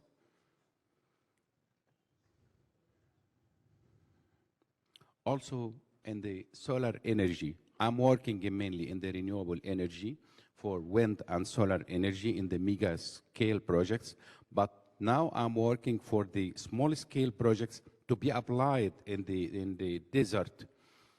So I'm working in solar energy, wind energy, and biogas energy. I'm trying to prepare a small model for the new hydrogen generation, green hydrogen generation. I have small units to be started for serving the desert.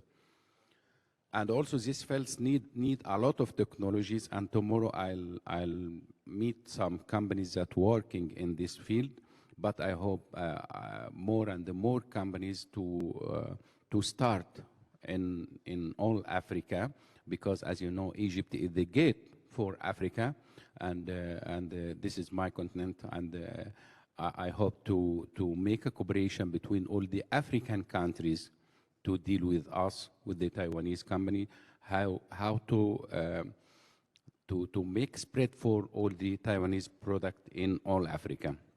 And also in wind energy, we are working since more than 30 years in the wind energy in our countries, but we don't have the spare parts. The spare parts is not manufactured in Egypt.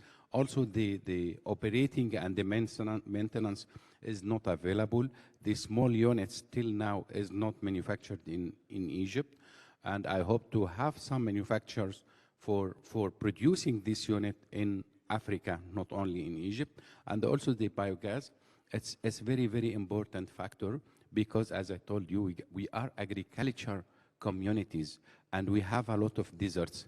So this very, very important factors to produce the energy. I have several tools and I'm trying to get it from here, from Taiwan. I get it from other countries, but if we compare, the Taiwanese product is better than the other countries, and also it's suitable for the cost. It's cheaper than the European, and it's keep the quality.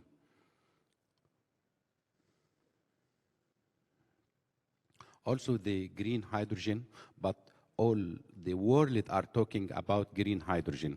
But from my side of view, the suitable units will be the small units for the desert. I dream by the green hydrogen to be available to avoid the batteries because the cost will be cheaper, and I think it will be good chance for several collaboration according to our environmental needs.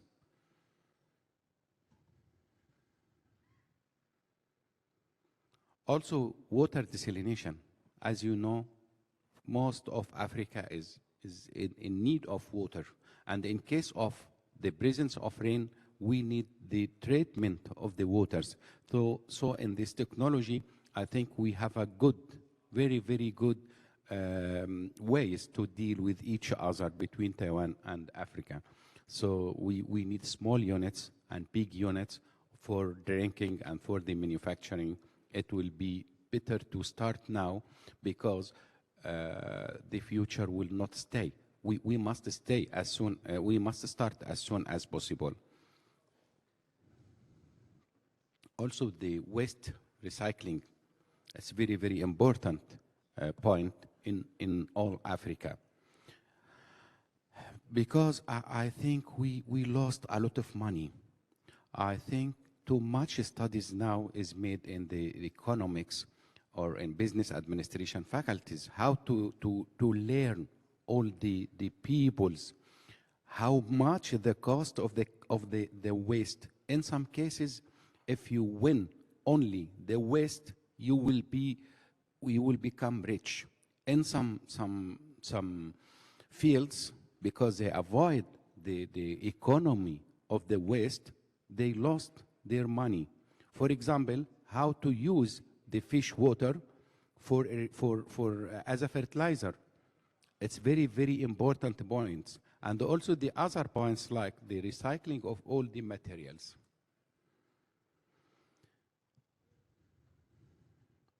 Also the marble and granite industries, I think we are dealing with a lot of manufacturers in Taiwan, and they have a good quality, but we need to make more collaboration than they exist now.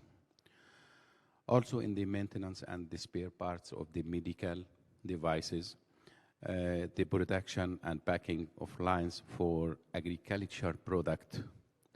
Too much fields. We hope to deal with each other, and thank you for all of you. Hope to get win-win situation and hope to get more deals with all the Taiwanese and African companies. Thank you. Thank you, Mr. Al-Romi. Thank you. Now we would like to invite Mr. Paul Koi, President of Tanzania Chamber of Commerce, Industry and Agriculture, to give us a speech on agriculture and the food processing industry in Tanzania.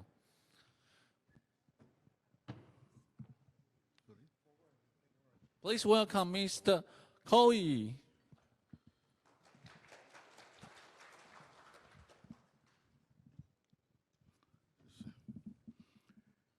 Yeah, good afternoon, everybody. And I thank God that we are all fine in Taipei.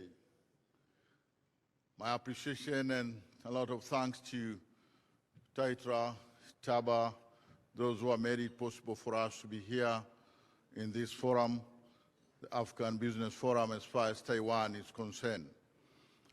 Like the announcer said, my name is Paul Koi, and I'm the president of Tanzania Chamber of Commerce, Industry and Agriculture, based in Dar es Salaam, Tanzania. Allow me to say some few remarks regarding this forum. As far as Tanzania is concerned, Tanzania is located on the east coast of Africa, bordering the Indian Ocean after the Zanzibar Islands. For those who knows about the Zanzibar, that is the land of the white sand beaches. Tanzania is the country of the mountain Kilimanjaro, the tallest mountain in Africa. It's the only one housing the national parks, the so-called Serengeti National Park, the best ever park in the world, but also among the 7 wonders of the world, the Ngorongoro crater, where the animals shares the same vicinity or live together with human beings. You might think this is not possible, but it is possible. Let me encourage a lot those Taiwanese who have not been into Africa, come and visit Tanzania, come and make tourism in Tanzania. They'll not regret.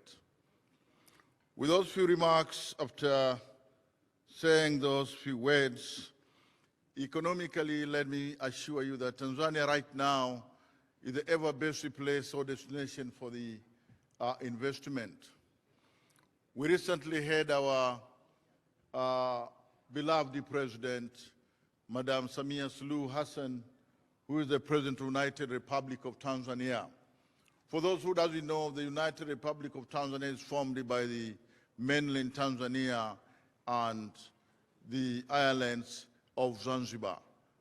The union creates one country called Tanzania. Why am I here, or why have I come to talk to you?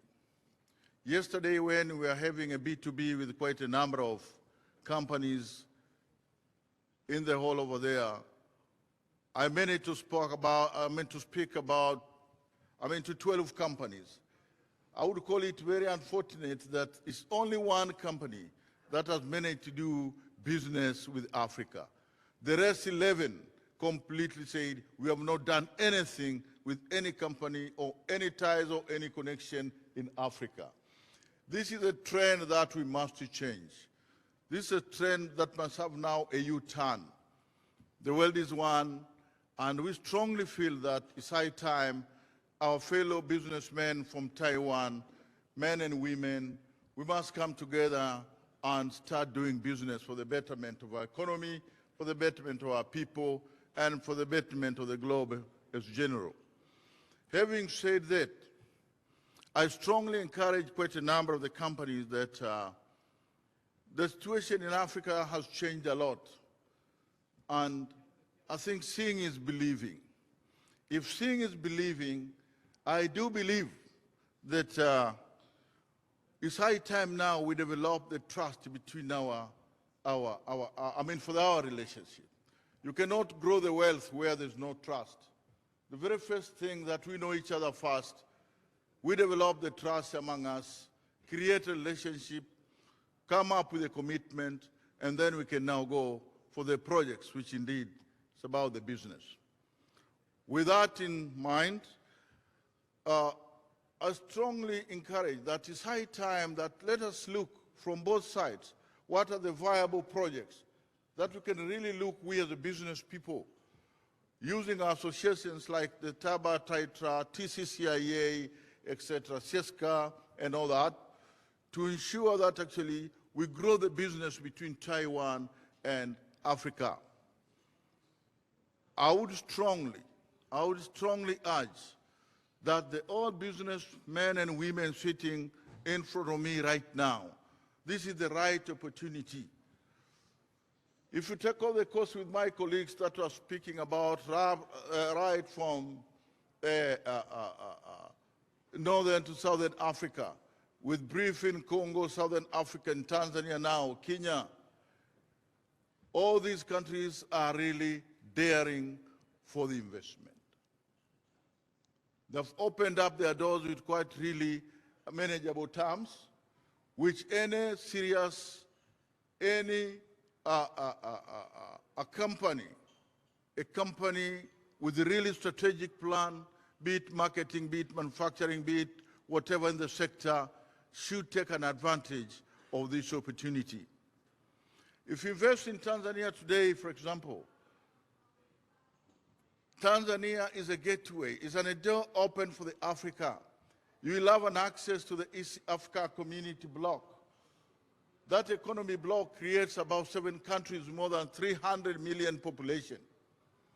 I was just telling my colleagues yesterday that not only that, but it's also open and a door to the SADC countries.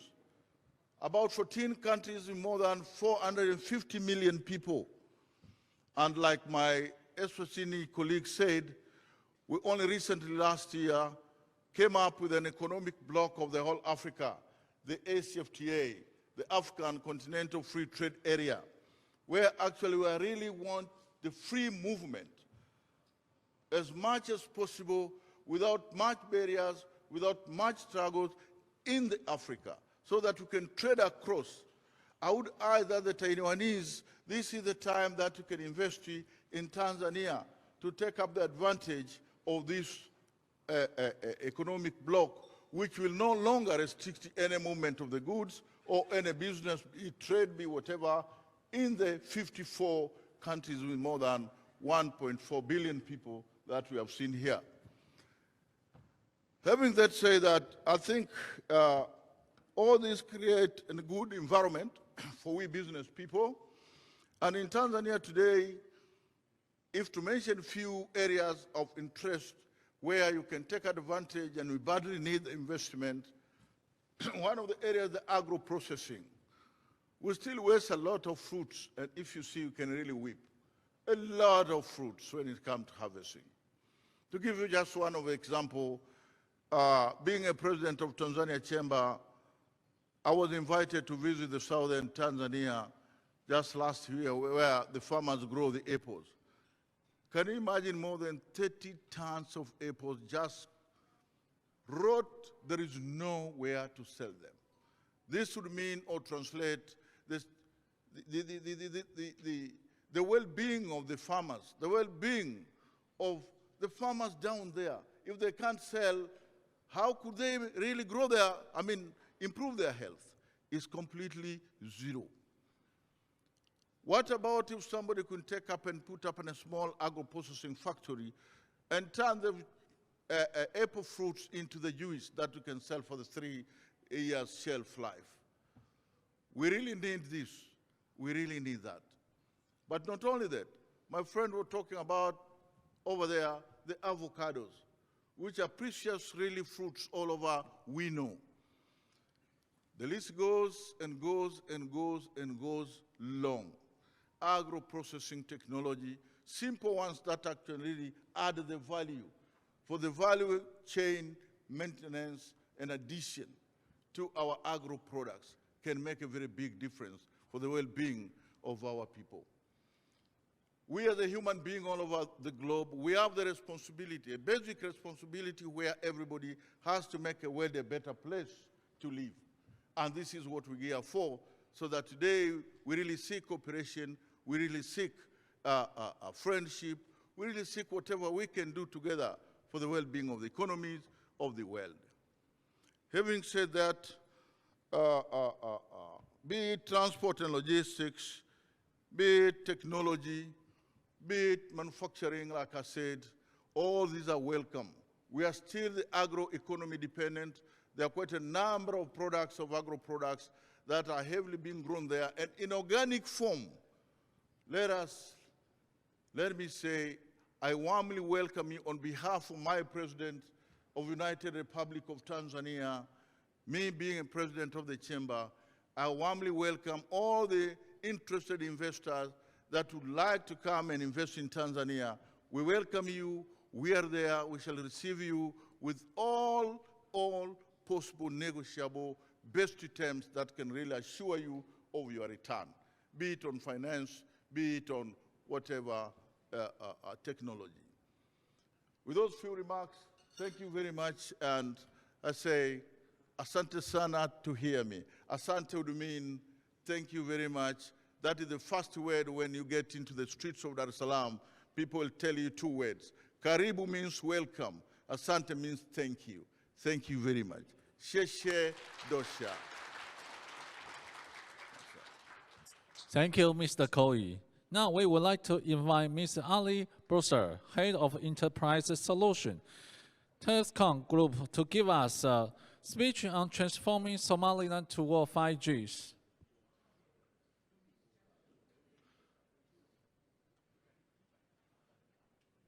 Dear government officials, representative of the business sectors, distinguished justice and ladies and gentlemen, good day, good afternoon, wherever you are. My name is Ali. Hello, can you hear us? We can hear you. Yes, you may start, Mr. Ali. Yes. Thank you, dear government officials, representatives, distinguished guests, ladies and gentlemen, good day, good afternoon. My name is Ali Bosir, Head of Enterprise Solutions from Telecom Group. Today I would like to have a short presentation about 5G technology in Somalia. And before I start with the presentation, I would like to share with you a short video clip that will give you an overview about our activities and what we do in the country. Please go ahead.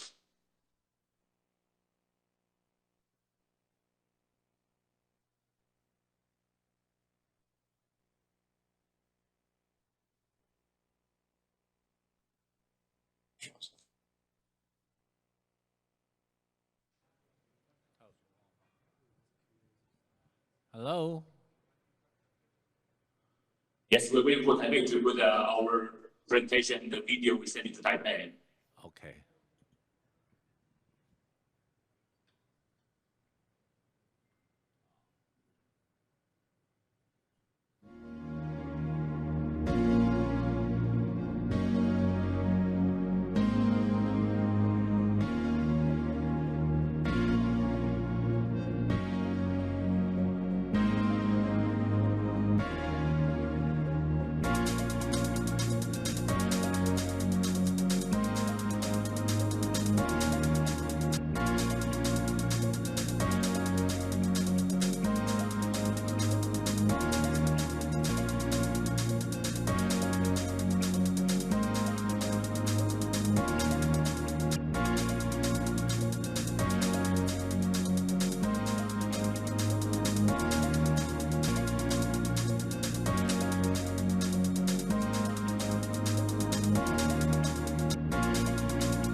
Yeah.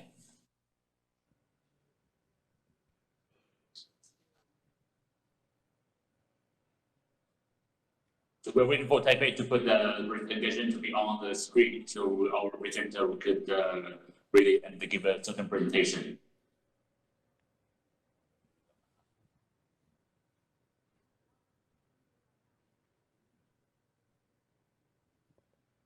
Okay, can you go to the next slide, please?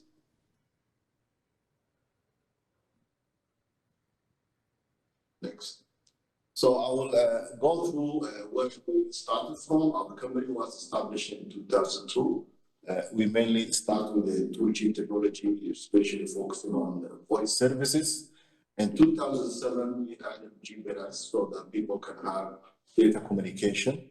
And then in 2011, we have rolled out a 3G network because there was a demand for connectivity, mobile broadband, as well as smartphones were coming up. And after four years in 2015, demand for the data communication was even higher, and people wanted to have more advanced and more speed internet. So we have rolled out 4G in 2015. So if you look at the technological roadmap, you will see that there's a trend of 4 years of technology upgrade. So in 2007, we have done the GPRS, then after 4 years, the 3G, after 4 years, 4G. So if we keep on that trend of 4 years technological upgrade, today is already 7 years, and you might ask why it's not a 4-year trend. If we take out the pandemic years from that, from 2020, 21, 22, so that's 3 years out of 7 would be 4 years. So we are still on the trend of upgrading new technology every 4 years. So soon will be a new technology announced for this year, and I will talk about that later on. Next, please. Since our establishment, we have been expanding our network, trying to cover as much as we can in the whole country. Today, we have reached a 95% network coverage, meaning that you will not find a populated area in Somaliland where there is no connectivity for telephone in that area. So this will give us doors for connecting more people, providing our services to more people, and this will also prevent the digital divide, and we will have a digital inclusion for everyone. Next, please. And about our business, since we have been in business for 2 decades, now we have become a group of companies, and the reason for that is to enhance and transform individuals' life in Somaliland. So we focus on basic necessities, what are people now looking for. So we established a company called Somgas, mainly focusing on LPG gas for households, for hotel industries, for restaurants. So that will have a clean environment. We also stop cutting trees, and people are now moving from using charcoal to LPG gas. And for that reason, that we have really had impact on people's daily life and also lifestyle as well. Then we established a company called Dar es Salaam, which is a banking service. We provide financial service, financial inclusion for those people who are not able to have bank accounts. And also we do investment, microfinances, and to boost also Somaliland business as well. And then after that, we established a company called Telesom Electric Company, which provides electricity to households, to industries. So it's an energy company. And today, we also follow the Millennium Goals, Millennium Development Goals. So our tech company has almost 40% of its energy coming from solar system. It's also powering our telecom towers all around the country. So today we have reached as well 95% of our telecom towers are powered by solar energy. So we are also focusing on clean energy and environmental friendly energy as well. And then we have established a company called the Capsule, which is more on the construction real estate business. In this year, we have developed 2 modern residential areas in the capital city, Hargeisa, and both of them will be open the next year, and they have households of around 100 and both together. And this will be a model city, a smart city, applying latest technologies and all that. Then we opened as well automobile industry called MAT, Modern Automotive Company. And the reason for that, the country are importing used car, which are almost 10 to 15 years old, which is not environmental friendly. And for that reason, then we give opportunity to individuals to have new, brand new cars. So for that reason, then we established a dealership network agreement, and we have 2 international brands now, the dealership agreement with them, and our individuals and customers are now enjoying those brand new cars in the country. And then the Way company, which is mainly focusing on transportation and logistics. This is the largest company of transportation in the country, almost 95% of market share. We provide taxi services, for example, all around the city, and this has transformed the people's life as well as socio-economical impact. And now, the way people move, everything has been really an impact on having this 24/7 transportation services. And the 2 remaining great boxes are new establishments. We recently announced 2 new companies, the oil and gas company, which is mainly focusing on oil and gas sector, and also Telson Foundation, which will mainly be focusing on humanitarian activities and also sustainable humanitarian projects as well. So I was giving you an idea about this group of companies just to let you know that we are looking for partnership through all these different sectors, and we are open to working with anyone interested in these different areas, whether it's telecommunication, energy, LPG, gas, oil. So we are good with that. Next slide, please.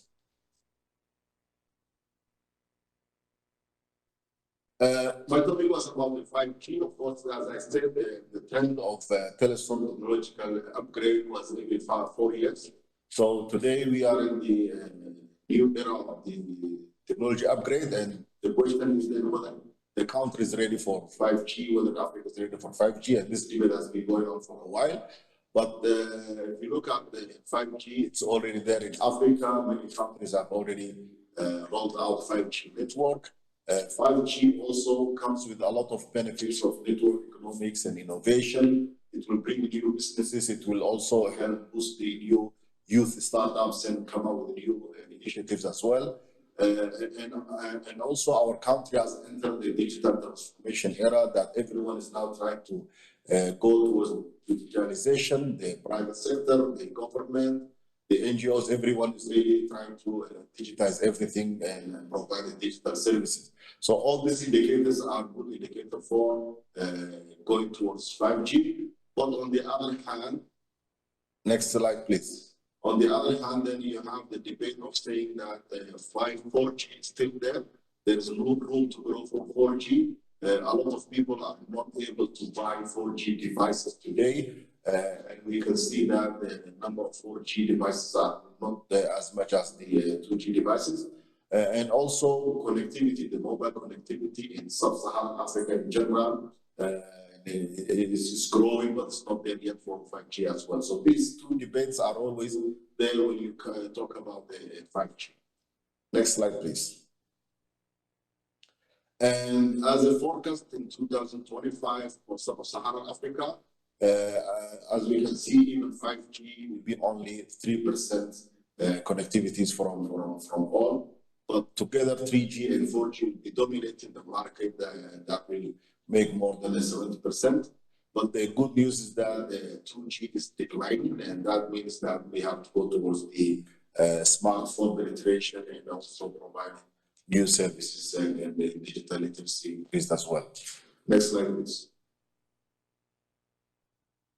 And when we look at our network, what people are using, what devices are mainly people are using. So we have seen that there is a huge rapid growth of the smartphone. Just a few years back, the percentage of smartphone growth was much lesser than what we can see now.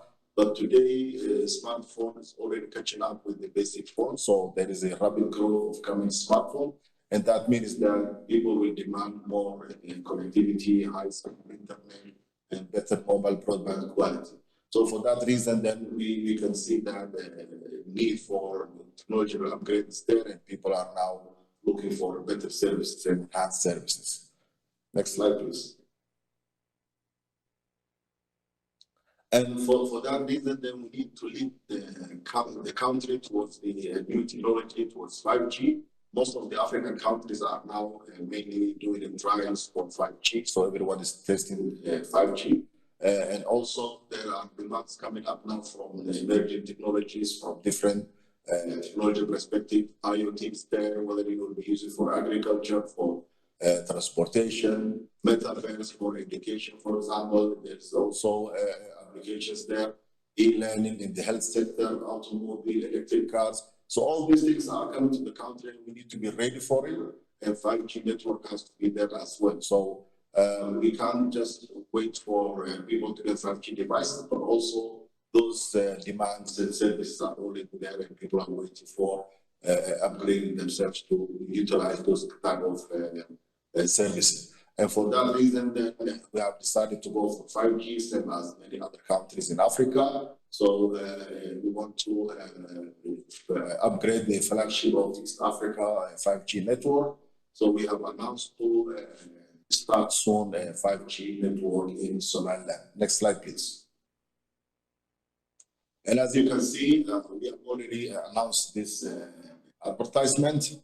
And soon we will be rolling out in the capital city a 5G network so that we can prepare ourselves as a company to be ready for 5G network, and also make all those services available for our people in our country as well. Thank you very much. Thanks to Mr. Bosir. Now we would like to invite Ms. Annie Cho, Managing Director of Greenway Limited Rwanda, to share with us the tips to survive and thrive in doing business in Rwanda. Please welcome Ms. Cho.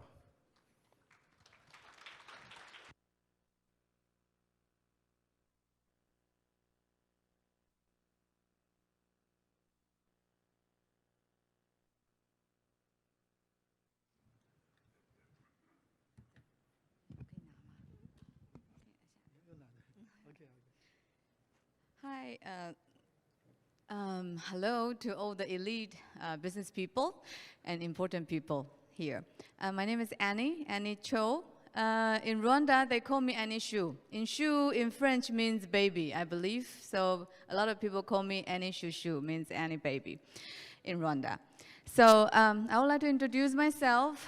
I was in China from 2004 till 2018 for business, and now I have 4 warehouses around the globe. So I have a logistic company, and I have law firm, and I have coffee plantation.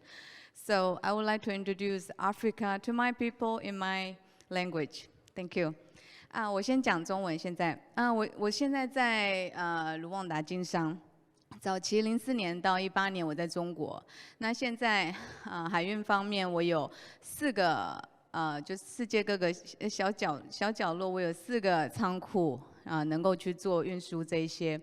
那在卢旺达，我现在还有律师事务所跟一个小小的那个咖啡庄园这样子。那现在我们来讲一下卢旺达的小分享啊，我们来第1页好吗？谢谢。对，很多人都说什么时候能够进去非洲，我们没有人知道什么是最佳时机，因为有很多前辈从30年前也去了，40年前也去了。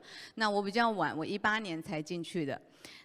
像卢安达位于东非。它是一个很小很小的一个国家，非常小。那大家都叫它非洲小新加坡。为什么呢？因为它很干净，非常干净，人民也非常善良。那当然了，28年前发生了这个很不幸的这个种族大屠杀，所以这个国家一直在努力在恢复他们的经历。所以现在政府呢，全力在强化国家的数位化经济。所以如果你在想说你有你有电子产品，你有什么做零件。我个人建议，如果你要去卢旺达去做数位化的话，可以做管理的那个叫什么 POS 机的管理那种后台的系统，因为这样才会让政府去聘用你所有的系统，因为他们国家是很统一的。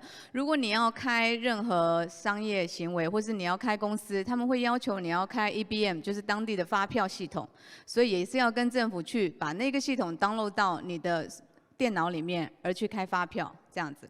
那再来食物方面好了，卢旺达其实是一个农业大国，农业小国，但是它有输出很多农产品到刚果去。刚果其实还蛮仰赖卢旺达，尤其是勾马。刚果有两个那个关口叫勾马跟布卡夫，他们都是他们都是从海运的关口吧，应该这样讲，坦桑尼亚或是蒙巴萨运输的所有的那个 logistic 运输的那些柜子，都会从刚果跟布卡夫进去，这样子。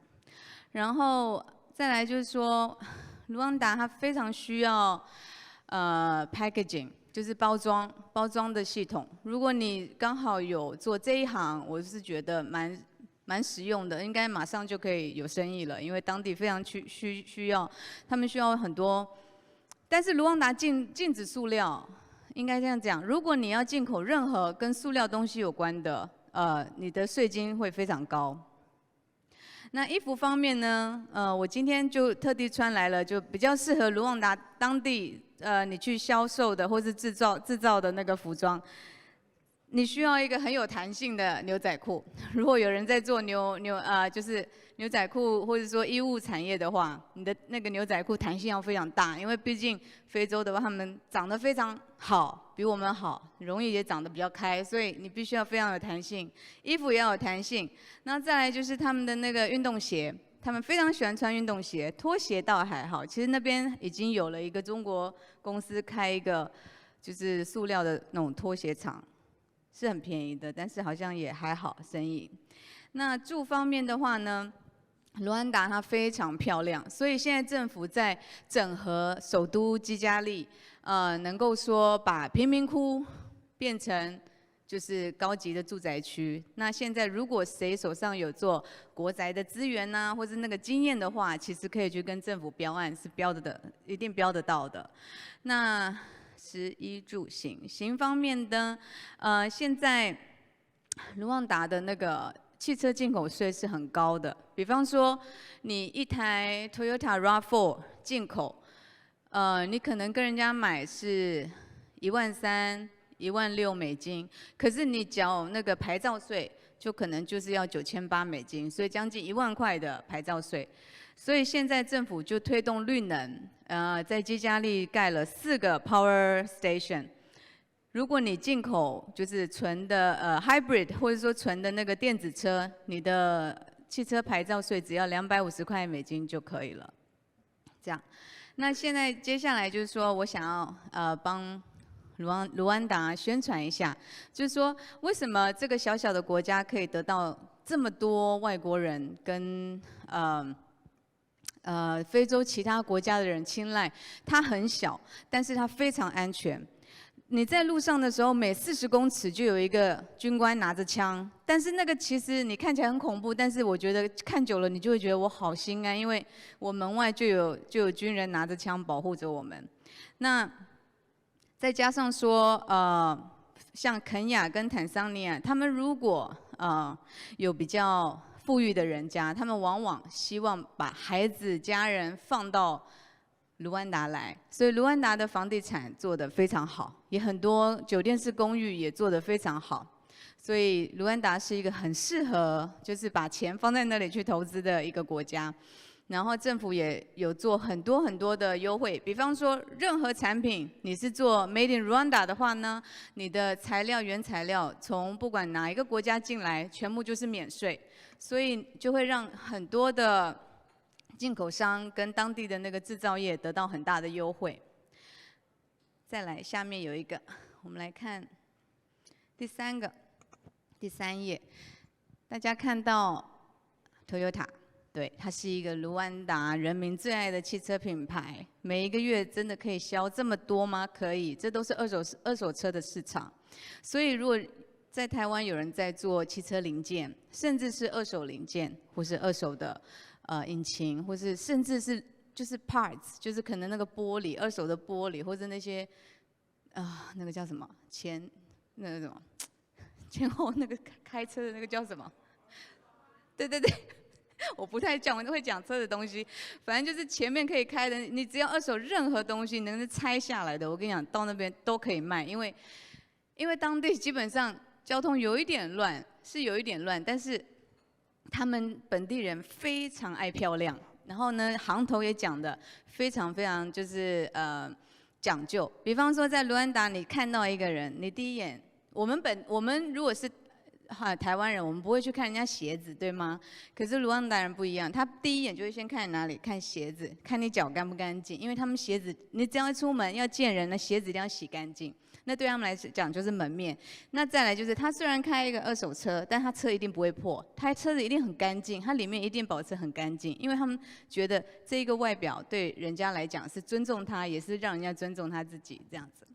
所以你们就可以知道说，卢安达人是多么的爱整修他的汽车。所以当你真的手上能够做这些零件啊，这种周边产品，其实是很有帮助的。再来下一页，第4页，这个就是一个 sample， 这个叫做那个营业执照 RDB Business Certificate， 然后网址在那边我都有，不用你直接打那个网名，你就下面就看得到，你可以去哪里申请。在卢旺达你要申请，你要开公司，本地人跟外国人都一样，并没有因为说你是外国人而需要多花钱，没有。然后也不会因为你是外国人而要多缴税金，没有，都是一样的。当地人跟外国人，方式都一样，税金都一样，所以我觉得是一个很公平、很透明，也不会遇到那些贿赂的问题。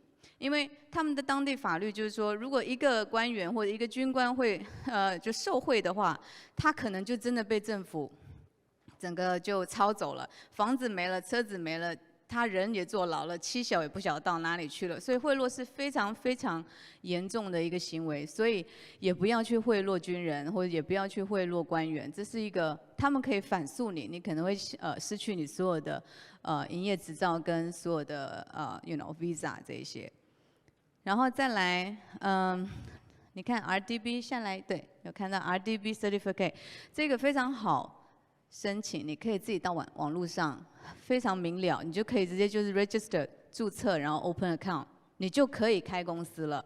但是你开公司呢，你要记住，你看上面那一张，不好意思哈，上面那一张的，你们坐着右手边的这边一行一行可能太小了，你就可以看到说它有标示那个税务的月份跟什么时候。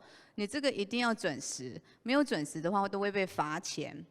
然后，因为我有律师事务所，所以我手上有一个客人，那是中国身份的，他在当地做洗衣粉，然后他从2020就开了那个洗衣粉的工厂。那我刚刚讲了嘛，因为原料是免税，但是他没有想到说，虽然原料是免税，但不代表说你可以从某些地方买原料，然后再包装过去，那个就不是叫做原料了，那个只是说你去换个包装，所以他就涉嫌就是不实报他的资源 ，anyway， 所以他就被勒令停业，然后被罚了将近20万美金的罚款，所以卢旺达的税金税务这个一定要搞很清楚，不然非常容易被罚款。好，下面那个。下来，谢谢。所以 RDB 跟 RRA 你们大概就知道，第一个是申请营业执照的，第二个 RRA 就是税务局 ，RIB 就是 RIP 他们的调查局。调查局什么都可以调查，所以如果当外国人在当地发生很多就是可能有危险的事情，或者说可能被侵犯了，或是发生任何事情，你就要知道，你就找 RIP 大街小巷，他们都会有一个小总部，这不是警察局，这是一个调查局。每一个警察局里面，看守所里面也会有一个 RIP 调查局的人员在里面。为什么大家要注意这一点呢？因为 RIP 在当地的那个权力是很大的。如果你发生一些纠纷的时候，你千万要记得知道说，在警察局的时候，或是看守所，你要知道谁是那个调查员 RIP 的调查员，因为他将会写好你的报告，那这个报告会完全的影响到你的法院的裁判。对，好，下一张 ，mortgage 贷款。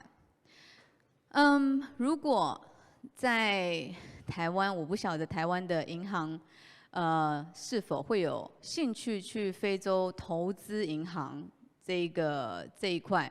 但是大家可以看到，你看卢安达来讲好了，它的贷款利息多少？非常高，15%到18%。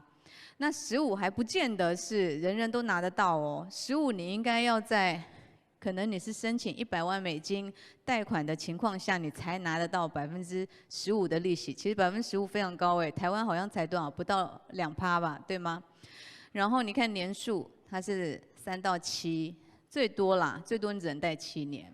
可是你要知道，他们有一个条件，就是说首付你或是抵押资产，就是说如果你要借100万美金，你就必须要有30万要拿得出来。先给银行存在银行里面，你才有办法得到贷款，对，不是说随便都能借贷的。然后手续费这个都是会扣，再来下面就是它有一个使付费用，前面6个月是免利息，但是不代表没有那个就是本金，就是那种月付款，每个月就是说前面6个月。那个月付款一定要付，只是没有放利息。6个月后，它就会开始算利息，这样子。再来，下面最后一张。好，我之所以会到卢安达，是因为我的先生是卢安达人啊，我们在18年的时候认识，所以我就到了那里。那因为我的经商的经验。还算蛮丰富的，所以当我在看卢安达的经济这个结构的时候，其实让我想到，其实就像我们小时候，好像可能30几年前的台湾，非常的简单，然后经济架构也很容易，商业的一些要求其实也不高，所以如果有兴趣到非洲的话，我觉得卢安达是一个非常好的一个 how to say 一个开口，对吗？应该这样讲，开头，它是一个非常明了的一个地方，很多东西都在网上数位化，政府任何通知也都是数位化的，所以不用担心说你找不到门路，找不到谁去问任何的那个消息，这样。谢谢大家。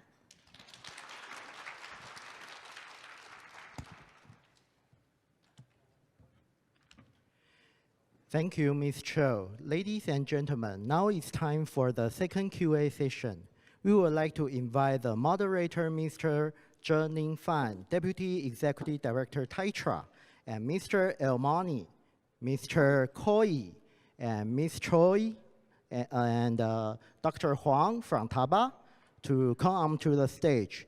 Meanwhile, we will also invite our online speaker to join us, Mr. Bossier. Please turn on your camera, please.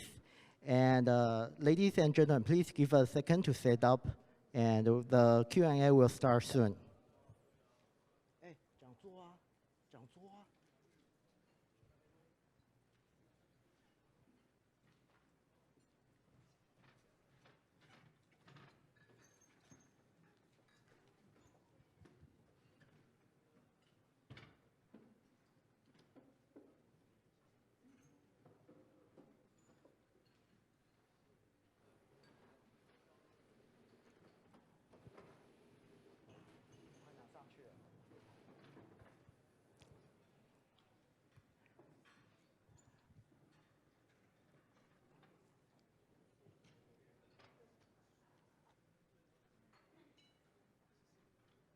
Okay, now we would like to invite our speakers and our moderator to come to the stage. Thank you.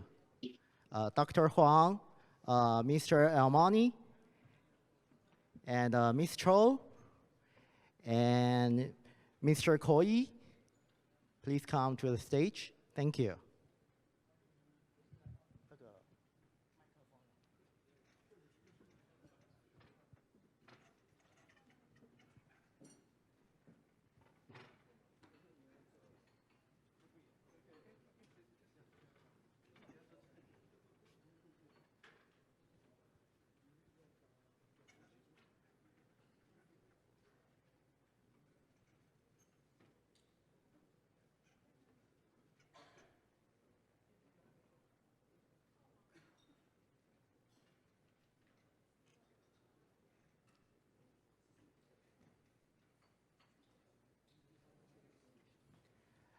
好，各位与会贵宾，那我们第2场的 Q&A 我们有准备翻译人员，所以若是您觉得用中文发问比较方便的话，您也可以用中文来做提问的动作，谢谢。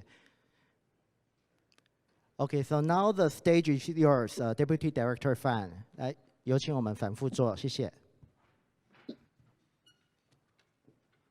Okay, first of all, I would like to echo President Koi's. He said seeing is believing. So next year, TAITRA will organize more than 3 delegations to visit Africa. I think we can meet each other very soon. Okay, so we start the Q&A session.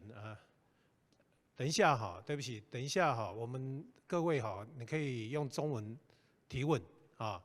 然后我们有这个现场都有翻译哈，然后我们还有刚刚增加一位这个美丽的这个小姐哈，她会把各位的这个就是双向的这个翻译。好，那不晓得各位有没有什么问题？好，请说，你要用中文、英文都可以。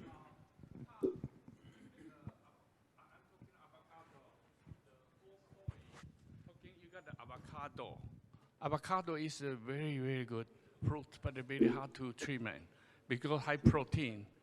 So I think we can help you to process avocado for the cosmetic oil. And in the same time, we can make dry fruit of avocado. In other way, avocado can be make lip seed. That means enzyme. I think it's a biotech. We think this one is a very, very good item. You give me the product material, then I give you a lot of suggestion. We give you the production line. I meet you yesterday in last moment. You got no business card, only writing of your telephone. And I give you my business card. So will you please make me the communication with you is possible. Thank you very much.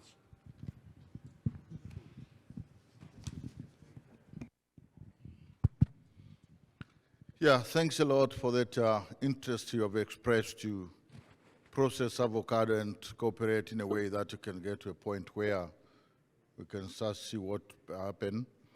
I warmly welcome you and reiterate that we are ready to assist, but avocado, like you said, is very promising and quite really profitable at the moment. It has a lot of functions and most of people use it, so you're most welcome. We are here ready to give you more information and exchange as much as possible so that we can get to a point where we can start business. Thank you very much. 好，那个现场还有没有什么问题？大家这个，哎，请说。大家用中文、英文都可以哈。那个他们都有带翻译器。I have a question for Mr. Al Romi, the Managing Director of the Triple M Group. You're talking about the sustainable green energy market, which is also the solar energy market. And often we know that the solar market is for typically for a large-scale business. But how, as a small or middle enterprise firm or company in Taiwan, can get into the door of the solar panel market in Africa, or particularly in Egypt market. Can you give us any suggestions? Thank you.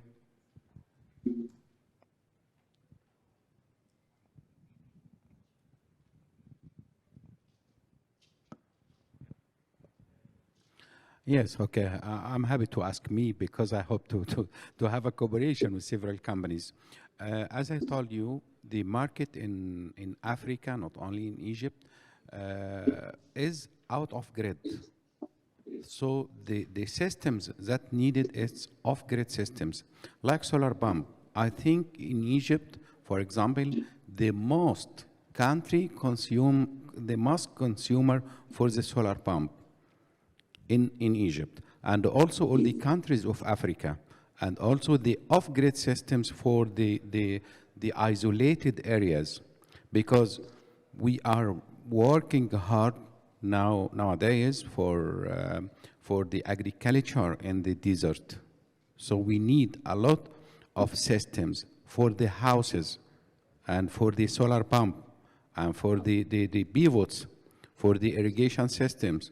I saw here some refrigerators that are working DC. So I hope to see this DC tools because it's needed urgently for this area. We have a lot of products can be used in these areas, because if you work on the grid now, the work becomes little. It's only for political projects, for mega scale projects, but still till now we have a lot of farmers out of the grid, and they need off-grid systems like solar pump and how to use it for his house.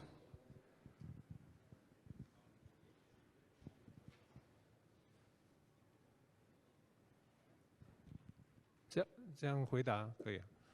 Is it enough, or you want more? I have more and more applications. So if you are concerning on this, I hope to have a meeting. I'm here tomorrow and after tomorrow. So I hope to see you. Just we finished now to discuss with you. Yes, we can exchange afterwards. Okay. Thank you. 那个还没有哪位有问题，请说。哎，那个先给那个小姐先好了。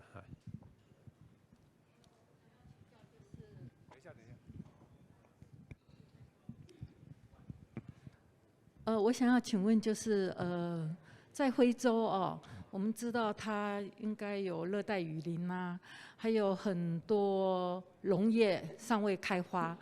那我公司呢，是做那个台湾芳香植物的那个蒸馏厂。那我们拥有台湾、中国、美国的发明专利原料哦，都是天然芳香植物。 那我想要请教，就是在非洲呢，有没有就是天然原物料，譬如芳香植物，比如说像没药精油啊，还有食品里面，比如说那个蜂蜜啊等等。那现在呢，因为疫情的关系哦，现在其实这个都不知道什么时候会消失。那我们拥有非常好的天然原物料。 那这个是天然的东西，那就是我们应该向大自然学习。那我今天在听的哈，好像都没有这一方面，有这一方面相关的那个方向。但是我刚刚有听到尚塔尼亚，他说民以食为天呐、那其实，在我们中国人有一句话：你的药物就是最好的食物。 你的食物也可以成为最好的药物。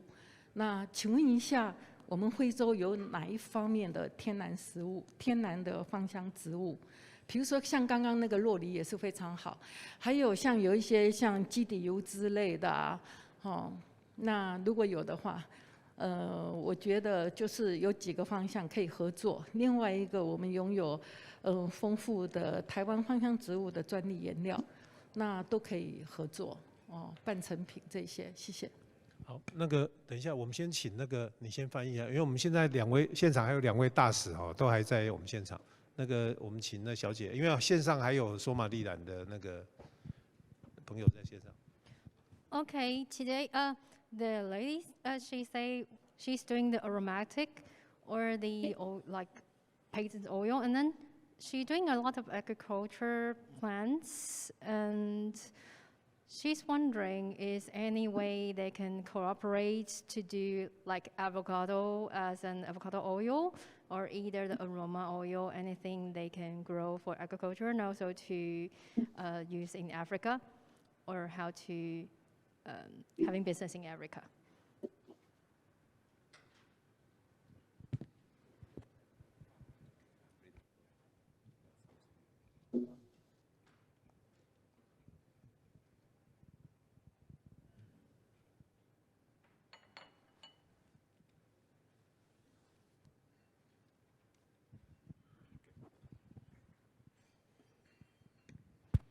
Yeah, thanks a lot for your question and regarding actually the raw material that could probably use in the supplement when it comes to the food security. But I agree with you that when we talk of food, agro-processing issues equally can be used as a supplement to the health pathology issues.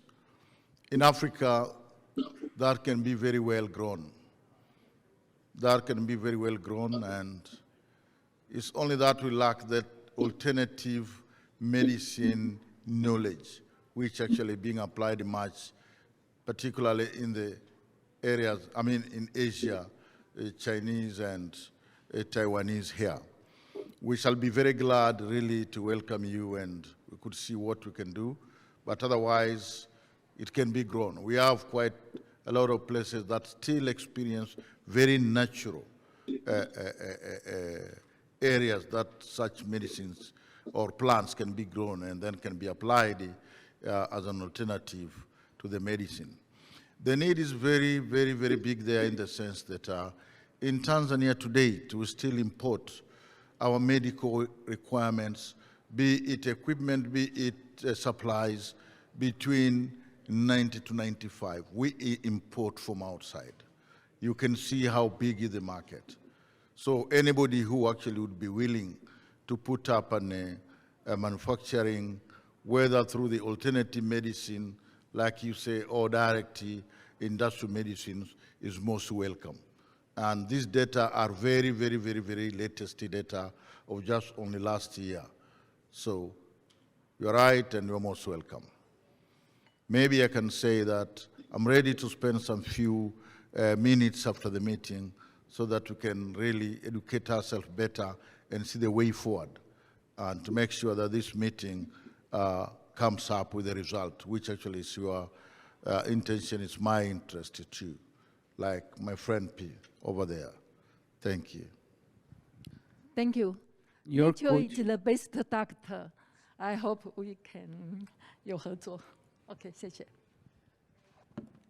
Yeah. Your question is very good, and I think we have a lot of opportunities we can start, because we have a lot of oils and we can extract, but you will add how to use a product. Its price is very, very cheap. So I'm happy to come here to see you, and I hope to have another conferences in another countries. I think the last conference, if it is on the locations, I hope to invite all of you to Egypt and all of African countries to come to have a conference there, because seeing is believing. Just we see something, we will start. We have a lot of opportunities and we have a lot of products, as I said. But we need your technology, your efforts, how to collaborate for the future projects. Thank you. 我想请问一下，那个埃及它是也是用那个 natural materials 的来蒸馏嘛？因为之前我们有去埃及，朋友有去埃及旅游，但是他买回来的精油花节是化工合成的，所以我们需要的是真正的天然的植物，而不是那个我们需要的就是不是经过那个化工合成的东西。所以在惠州啊，还是那个，因为我相信说还有很多未开发的，所以我们在寻找天然资源。谢谢。Yeah, okay. We have all of these oils in Egypt, and I think the price is very, very low. But I'm not specialized in this point. But if you come to Egypt, I'm inviting you. I'll pick up you from the airport to see these opportunities, how to deal with the confident companies and farmers to get it. I hope your technology and my material, how to make a win-win situation. So you are welcome to Egypt at any time, and I'm ready to make a conference call with you or a meetings today or tomorrow. Thank you.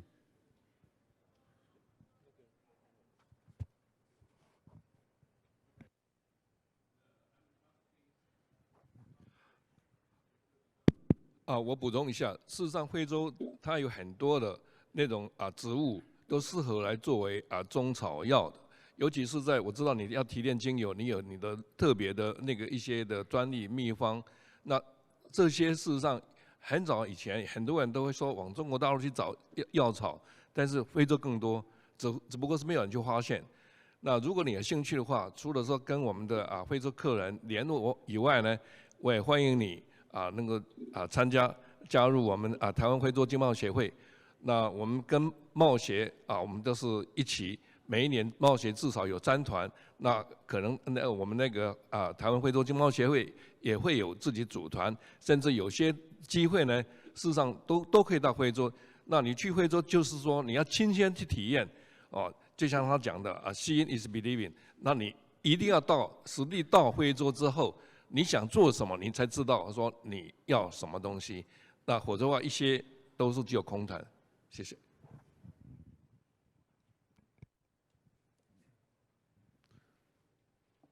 OK， 那个要用那个，等一下，那个麦克风我们。The project is dominated by you, or are you going to be doing the business as an agent? To help, to assist the Egyptian. That is meaning question. I'm number one. Like your oil, all the oil you have is a very high grade one. Of course, they can be the upgrade, but they're already very good for the consuming market. In Asia, that is very good market. And you're talking the bio, waste, recycle, something like Taiwan is very, very experienced. So we can sit down and talk. The marble, that one is very simple, the machining and how to finish. We all use by the machine automation. So I don't think, and the water desalinate, that's that the reverse osmosis, but because the heavy loading, the membrane going to dead immediately. So we have the pre-treatment. I think the Israel, they use that one because NaCl is very hard to deal. So you try to make that sediment. If how to say that, condensation, they're going to be sunk because gravity is different. So you have multiple process, not only single process. It's going to be upgrade, but you have also the R&D person. Not everything comes from other country. That's not fair. We doing R&D, but you enjoy. And biomass, biogas, like Africa is shortage of the fertilizer very much. But waste, when we born in Taiwan, everybody had to do the compost. So fertilizer, organic fertilizer everywhere. So the cultivated land, the soil, is activated every year. Not like African, just use a chemical. Chemical going to dead. Thank you very much. So would you please give me the time to talk with you? Thank you very much. Thank you for all your questions, and I'm happy to hear more and more from you. So I hope to have a meeting with you I have already R&D center in Egypt. So this center is a farm that is working by wind, solar, biogas, and now I'm preparing for green hydrogen unit. And my agriculture is organic because I'm depends on the fish waste and the animal waste. But before using the animal waste, I take the biogas. I have a generator for biogas, a water heater, and all the tools that is working by biogas, and also the generator. So I need this because now I'm a developer in the desert in Egypt, and next month I'll start in Chad. So all Africa need these small units. You have any question? Egypt is control the importation, exportation by few government company. How can you you can enter this business? That's my question. Because you got plenty of military, the factory control importation, exportation, or anything of goods. So you can settle down of this the embargo.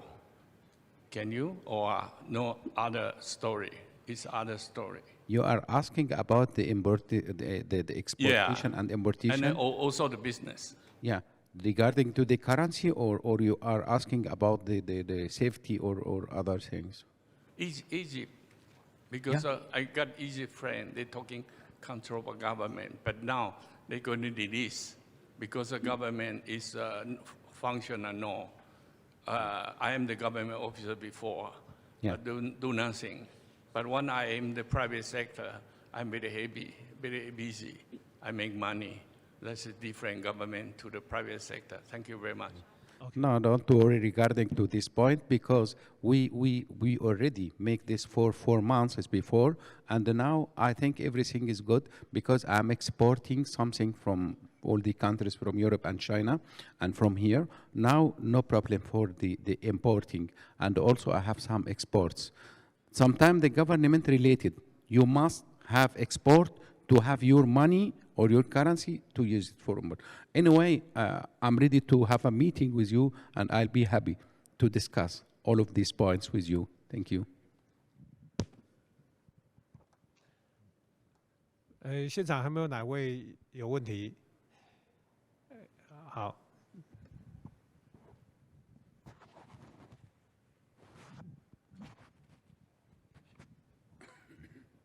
我想要请问一下处长，是处长吗？是，就是因为我也是第一次了解到非洲市场这个东西哈，那就是说在现今的这个非洲外贸开放的情况之下，还有哪一些东西他们是？如果以买家的立场，他是课予高关税的情况，就好像是那个日本清酒，如果要进入台湾的话，因为台湾本身也有做米酒，所以它是课高关税。又或者是像如果台湾要出口这个橡胶原料，好比说氧化锌这个东西进入马来西亚市场的话，因为它要保护马来西亚当地的产业，所以氧化锌这个品项是要被课予那个30% 的进口税。那在非洲的国家也有这种被赋予这个高税负的商品吗？谢谢。那个，你这个问题哈，这个很重要了哈。那因为非洲很多国家，那每个国家它的关税哈，这个当然不同的产品有不同的关税。那这些我们可以提供，可以给你参考哈，就是说看哪些是什么产品，然后它的关税大概是多少。那这个问题呢，我们是不是先请我们这个，你也可以回答一下哈。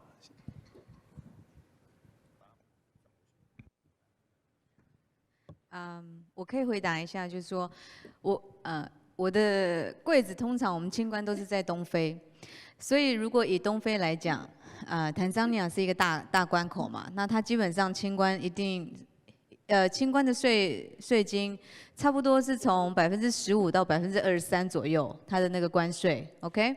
那肯亚的话，其实我跟你讲，不一定，因为肯亚的话，你要看你遇到的那个清关的人员是谁。好，那乌干达的话比较特别，乌干达通常很多海运公司或是一些物流公司，他自己会去建一个保税仓。那保税仓就可以取决于说你选择哪一个保税仓，就代表你可能比较 lucky 或是不 lucky。如果你幸运一点的话，你的货在那个保税仓，你可能只需要付5%到10%的税。可是如果你不幸运，那个保税仓刚好配到的一个清关人员，你可能就是要付全额的税。他们是比较那种弹性 range 是比较大的。那卢安达其实真的没有办法有弹性，因为政府它把所有的东西都在它的 system 里面，车子它就是现在市价的30%当做它的汽车进口税。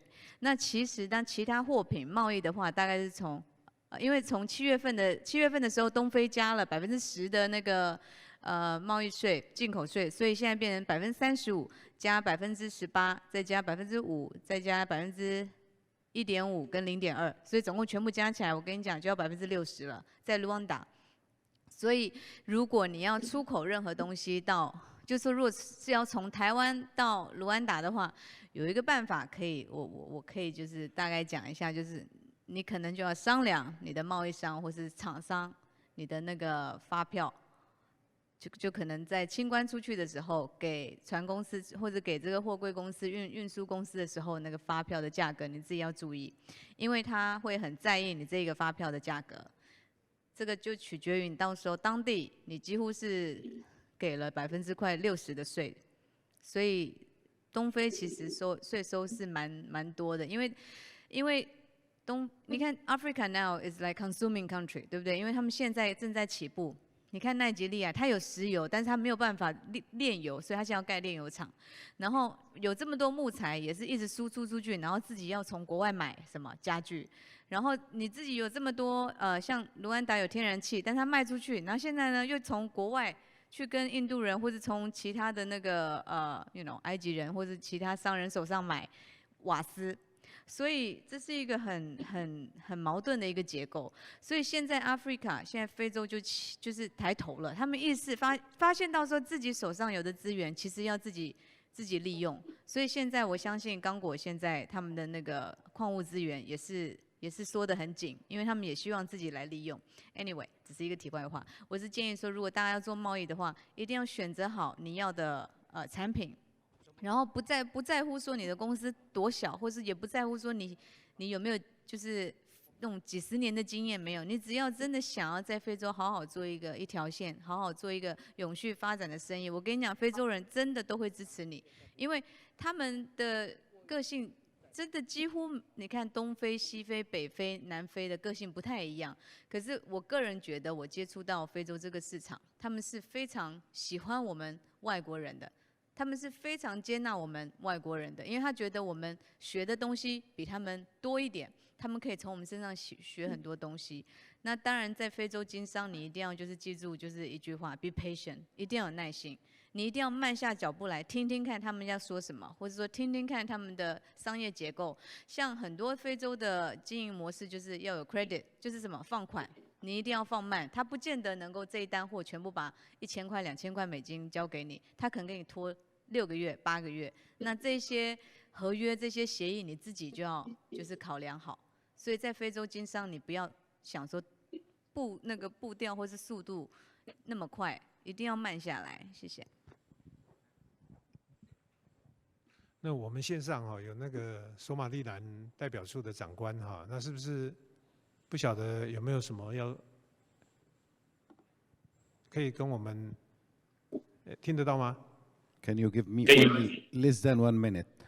Don't worry regarding to the customs. For example, in Egypt, and I think most of all Africa, all the renewable energy products, no customs or maximum from 2 up to 5% for the materials that use for the renewable energy.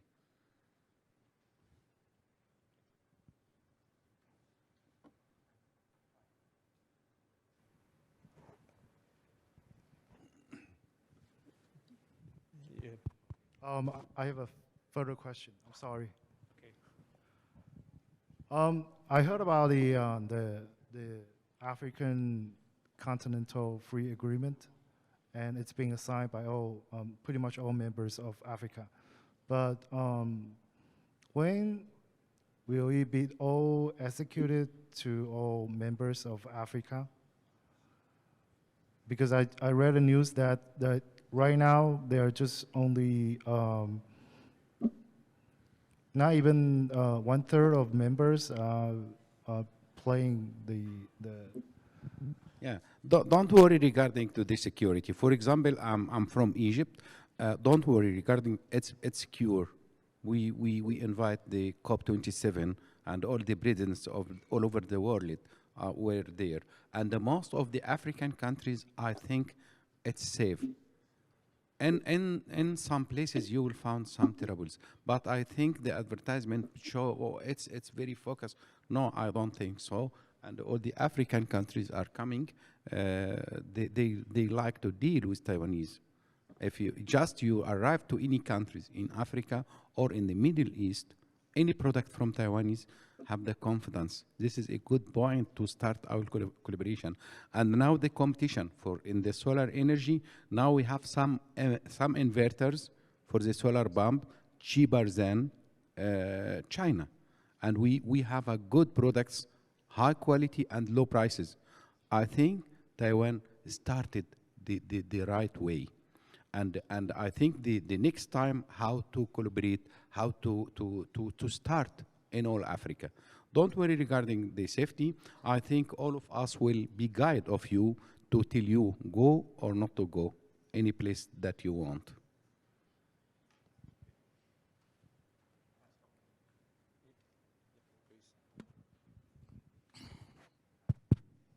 Yeah, just only to add over there, Africa is safe. I mean, it's very few places which actually you find the conflict defined, but for the business community, in my own opinion, I was born in Africa. I've done the business for the last 35 years in Africa to date. And well, security challenges might be here and there, but that should not deter anybody to consider.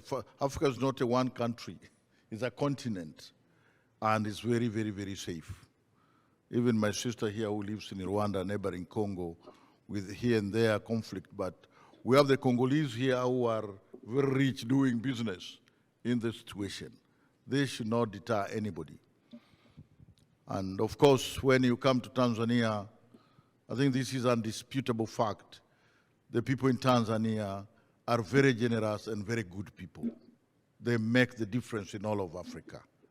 This is not simply because I'm coming from Tanzania, but this is what we'll experience on the ground. So you're most welcome. Don't get scared. There have been a lot of Western propaganda.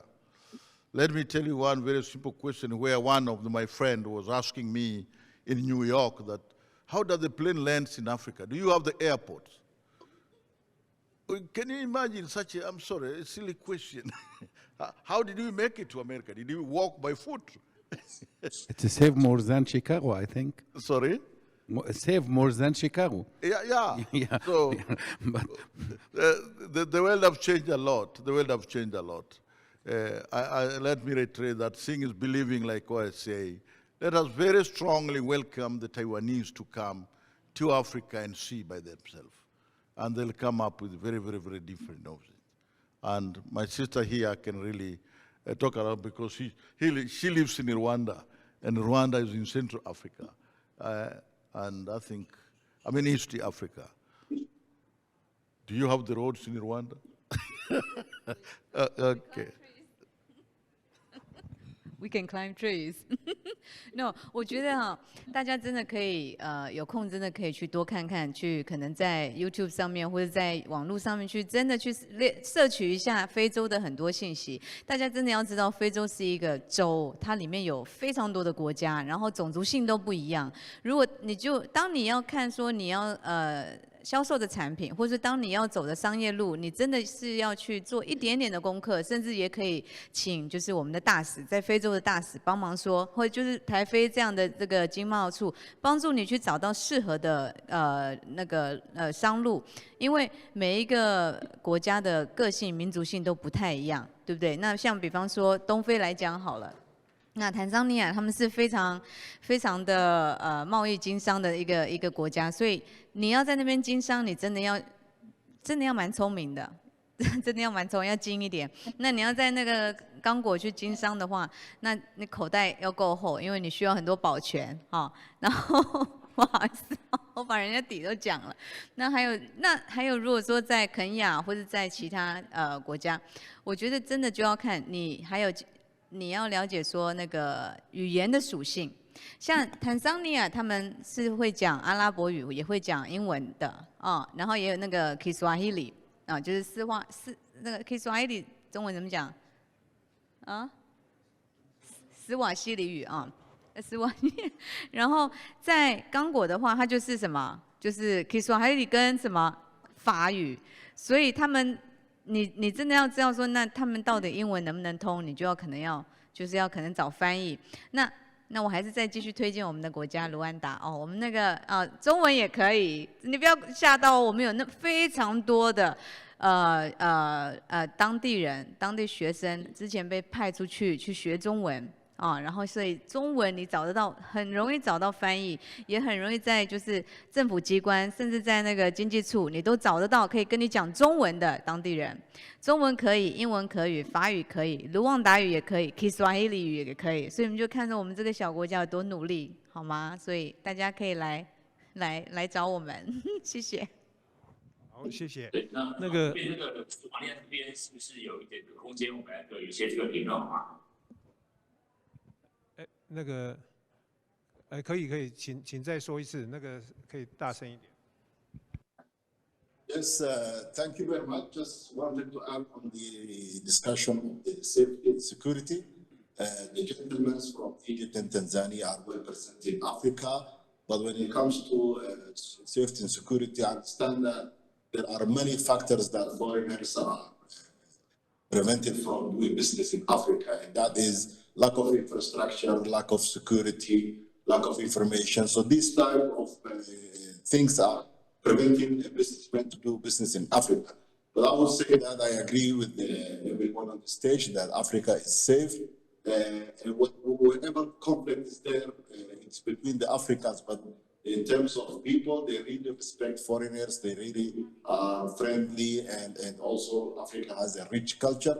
So for that reason, then even if there is a risk of security, there is business opportunity as well. Thank you.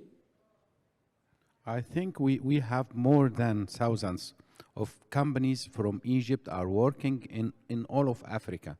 So nothing is happened. Don't worry. We got nothing. We are working since several years. You are welcome to come to Egypt, the gate of Africa. You are welcome to come to anywhere in Africa.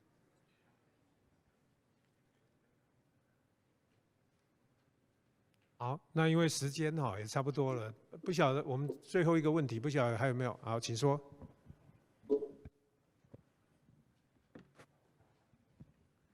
Our company is manufacturer for post terminals and industrial panel PC for like the smart factory or smart retail, and we also offer the self-service kiosk. And I want to know if any country in Africa that is now suitable for such kind of product to enter into. And Ms. Zhou, you just mentioned that in Rwanda, if suppliers offer the post, Rwanda is a good market. So I want to know if there is any access, and besides Rwanda, if still any other market we can enter into. Thank you.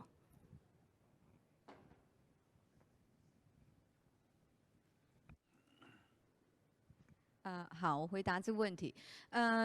现在目前我了解东非有2个 telecom 哦，有2个电信公司，一个叫 Airtel， 一个叫 MTN。那当然肯亚好像还更多，我不晓得哦。那如果你要在东非，然后进入这个电子商城，这个 retail 电子这样子购物的话，非常简单，你就跟 telecom 合作。因为我们所有的现金，我们非常简单，我们只要有一个手机，我们都可以转钱。我们现在你知道吗？自从疫情以后，东非政府就勒令，就是免现金，就是大家就是 cash free， 他们就愿意用什么电子交易，因为这样也很方便。但是你要知道，东非的人还真的愿意做，你甚至就算即使他的手续费很贵，比方说你看他做任何一个 transaction， 他都会收，在卢旺达的话会收250卢朗，1000块卢朗等于就是1块美金，你就想它手续费有多贵，但是大家还是趋之若鹜，还是用手机去购物东西，甚至任何商店都是用手机支付。所以这2个 telecom， 你就可以去摄取一下。Airtel 是印度的 ，MTN 好像是南非的，我记得。所以如果你要做网络就是那种电商的话，其实你可以就去跟 telecom 合作。但是你必须要了解到说，非洲的运输很贵。所以你必须自己就要去跟可能跟摩的不要用计程车，我们用摩的。你如果没有自己要去投资那个卡车啊，或者说什么运输小货车的话，你就可以跟那个摩的的那个公司去合作，说去谈，可能你跟他们约说他怎么，就像那个我们台湾的那个 Foodpanda 嘛，对不对？那我们那个卢旺达有一个叫 Vuba。就是一样的方式，它就是那种 delivery service 这样子，所以电商在那边还是有非常非常大的商机。因为基本上现在卢旺达它只有2个电商，但是它用的都是那个保税区，就是它自己进口的方式，然后再去放在保税区，然后再卖出来。那如果说你自己是有更大的资源，能够从各个不同的国家，如果只是你不是只是做单台湾自己制造的产品，而是有摄取更多国家的牌子，然后放在保税区，然后你做电商，你可以就是放射状的去卖，对不对？而且你甚至你放那个就是 service port 那个经销点、服务点在刚果的勾马。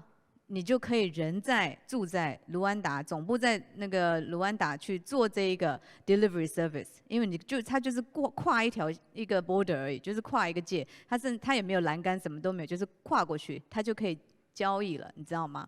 所以卢旺达是一个非常非常方便的一个国家，政府做了所有的准备，就是希望让很多不同的国家的人来投资。我知道台湾人有一股干劲，就是我们很诚实，我们很努力。那我相信说，如果真的想要去非洲发展，可以真的试试看这个小国家开始走，因为其实大国的它区域性太广了，但小国家它至少你可以把它作为一个中心点，然后放射出去。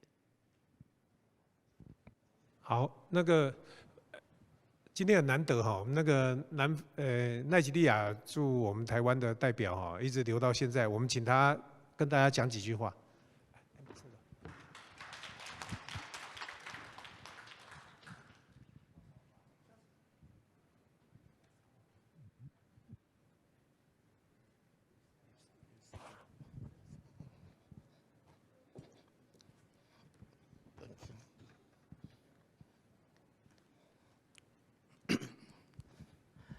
Thank you very much. Happy for inviting me to make a few remarks at this occasion. Particularly, I'm happy and commend the Tetra, MOVA, and Bureau of Foreign Trade for organizing this program, and also the African Economic Forum. As you have been hearing from the beginning of this program, from the presentation made by all the federal speakers, and also the panel discussion, answering some of the questions, and providing answers to some of the questions, you will discover that there are a lot of tremendous opportunity, investment, and business opportunities available in Africa. When we talk of in terms of population, we have a good and young, vibrant, and also high-skilled labor in the continent. we have a lot of both human and material resources available. Then we have a very vibrant investment incentives that are provided. Then we have a lot of natural resources, and in fact, the people are very hospitable and also very accommodating, which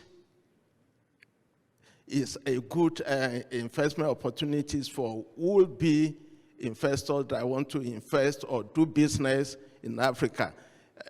It is a good opportunity for Taiwanese to make develop interest to have business in Africa, in all the Africa countries. The issue of maybe the propaganda that you may be hearing from here about the insecurity and that, we are giving you the assurance that the place is open for you, and also we are also giving you assurance that it's a very secured environment which you can do business in terms and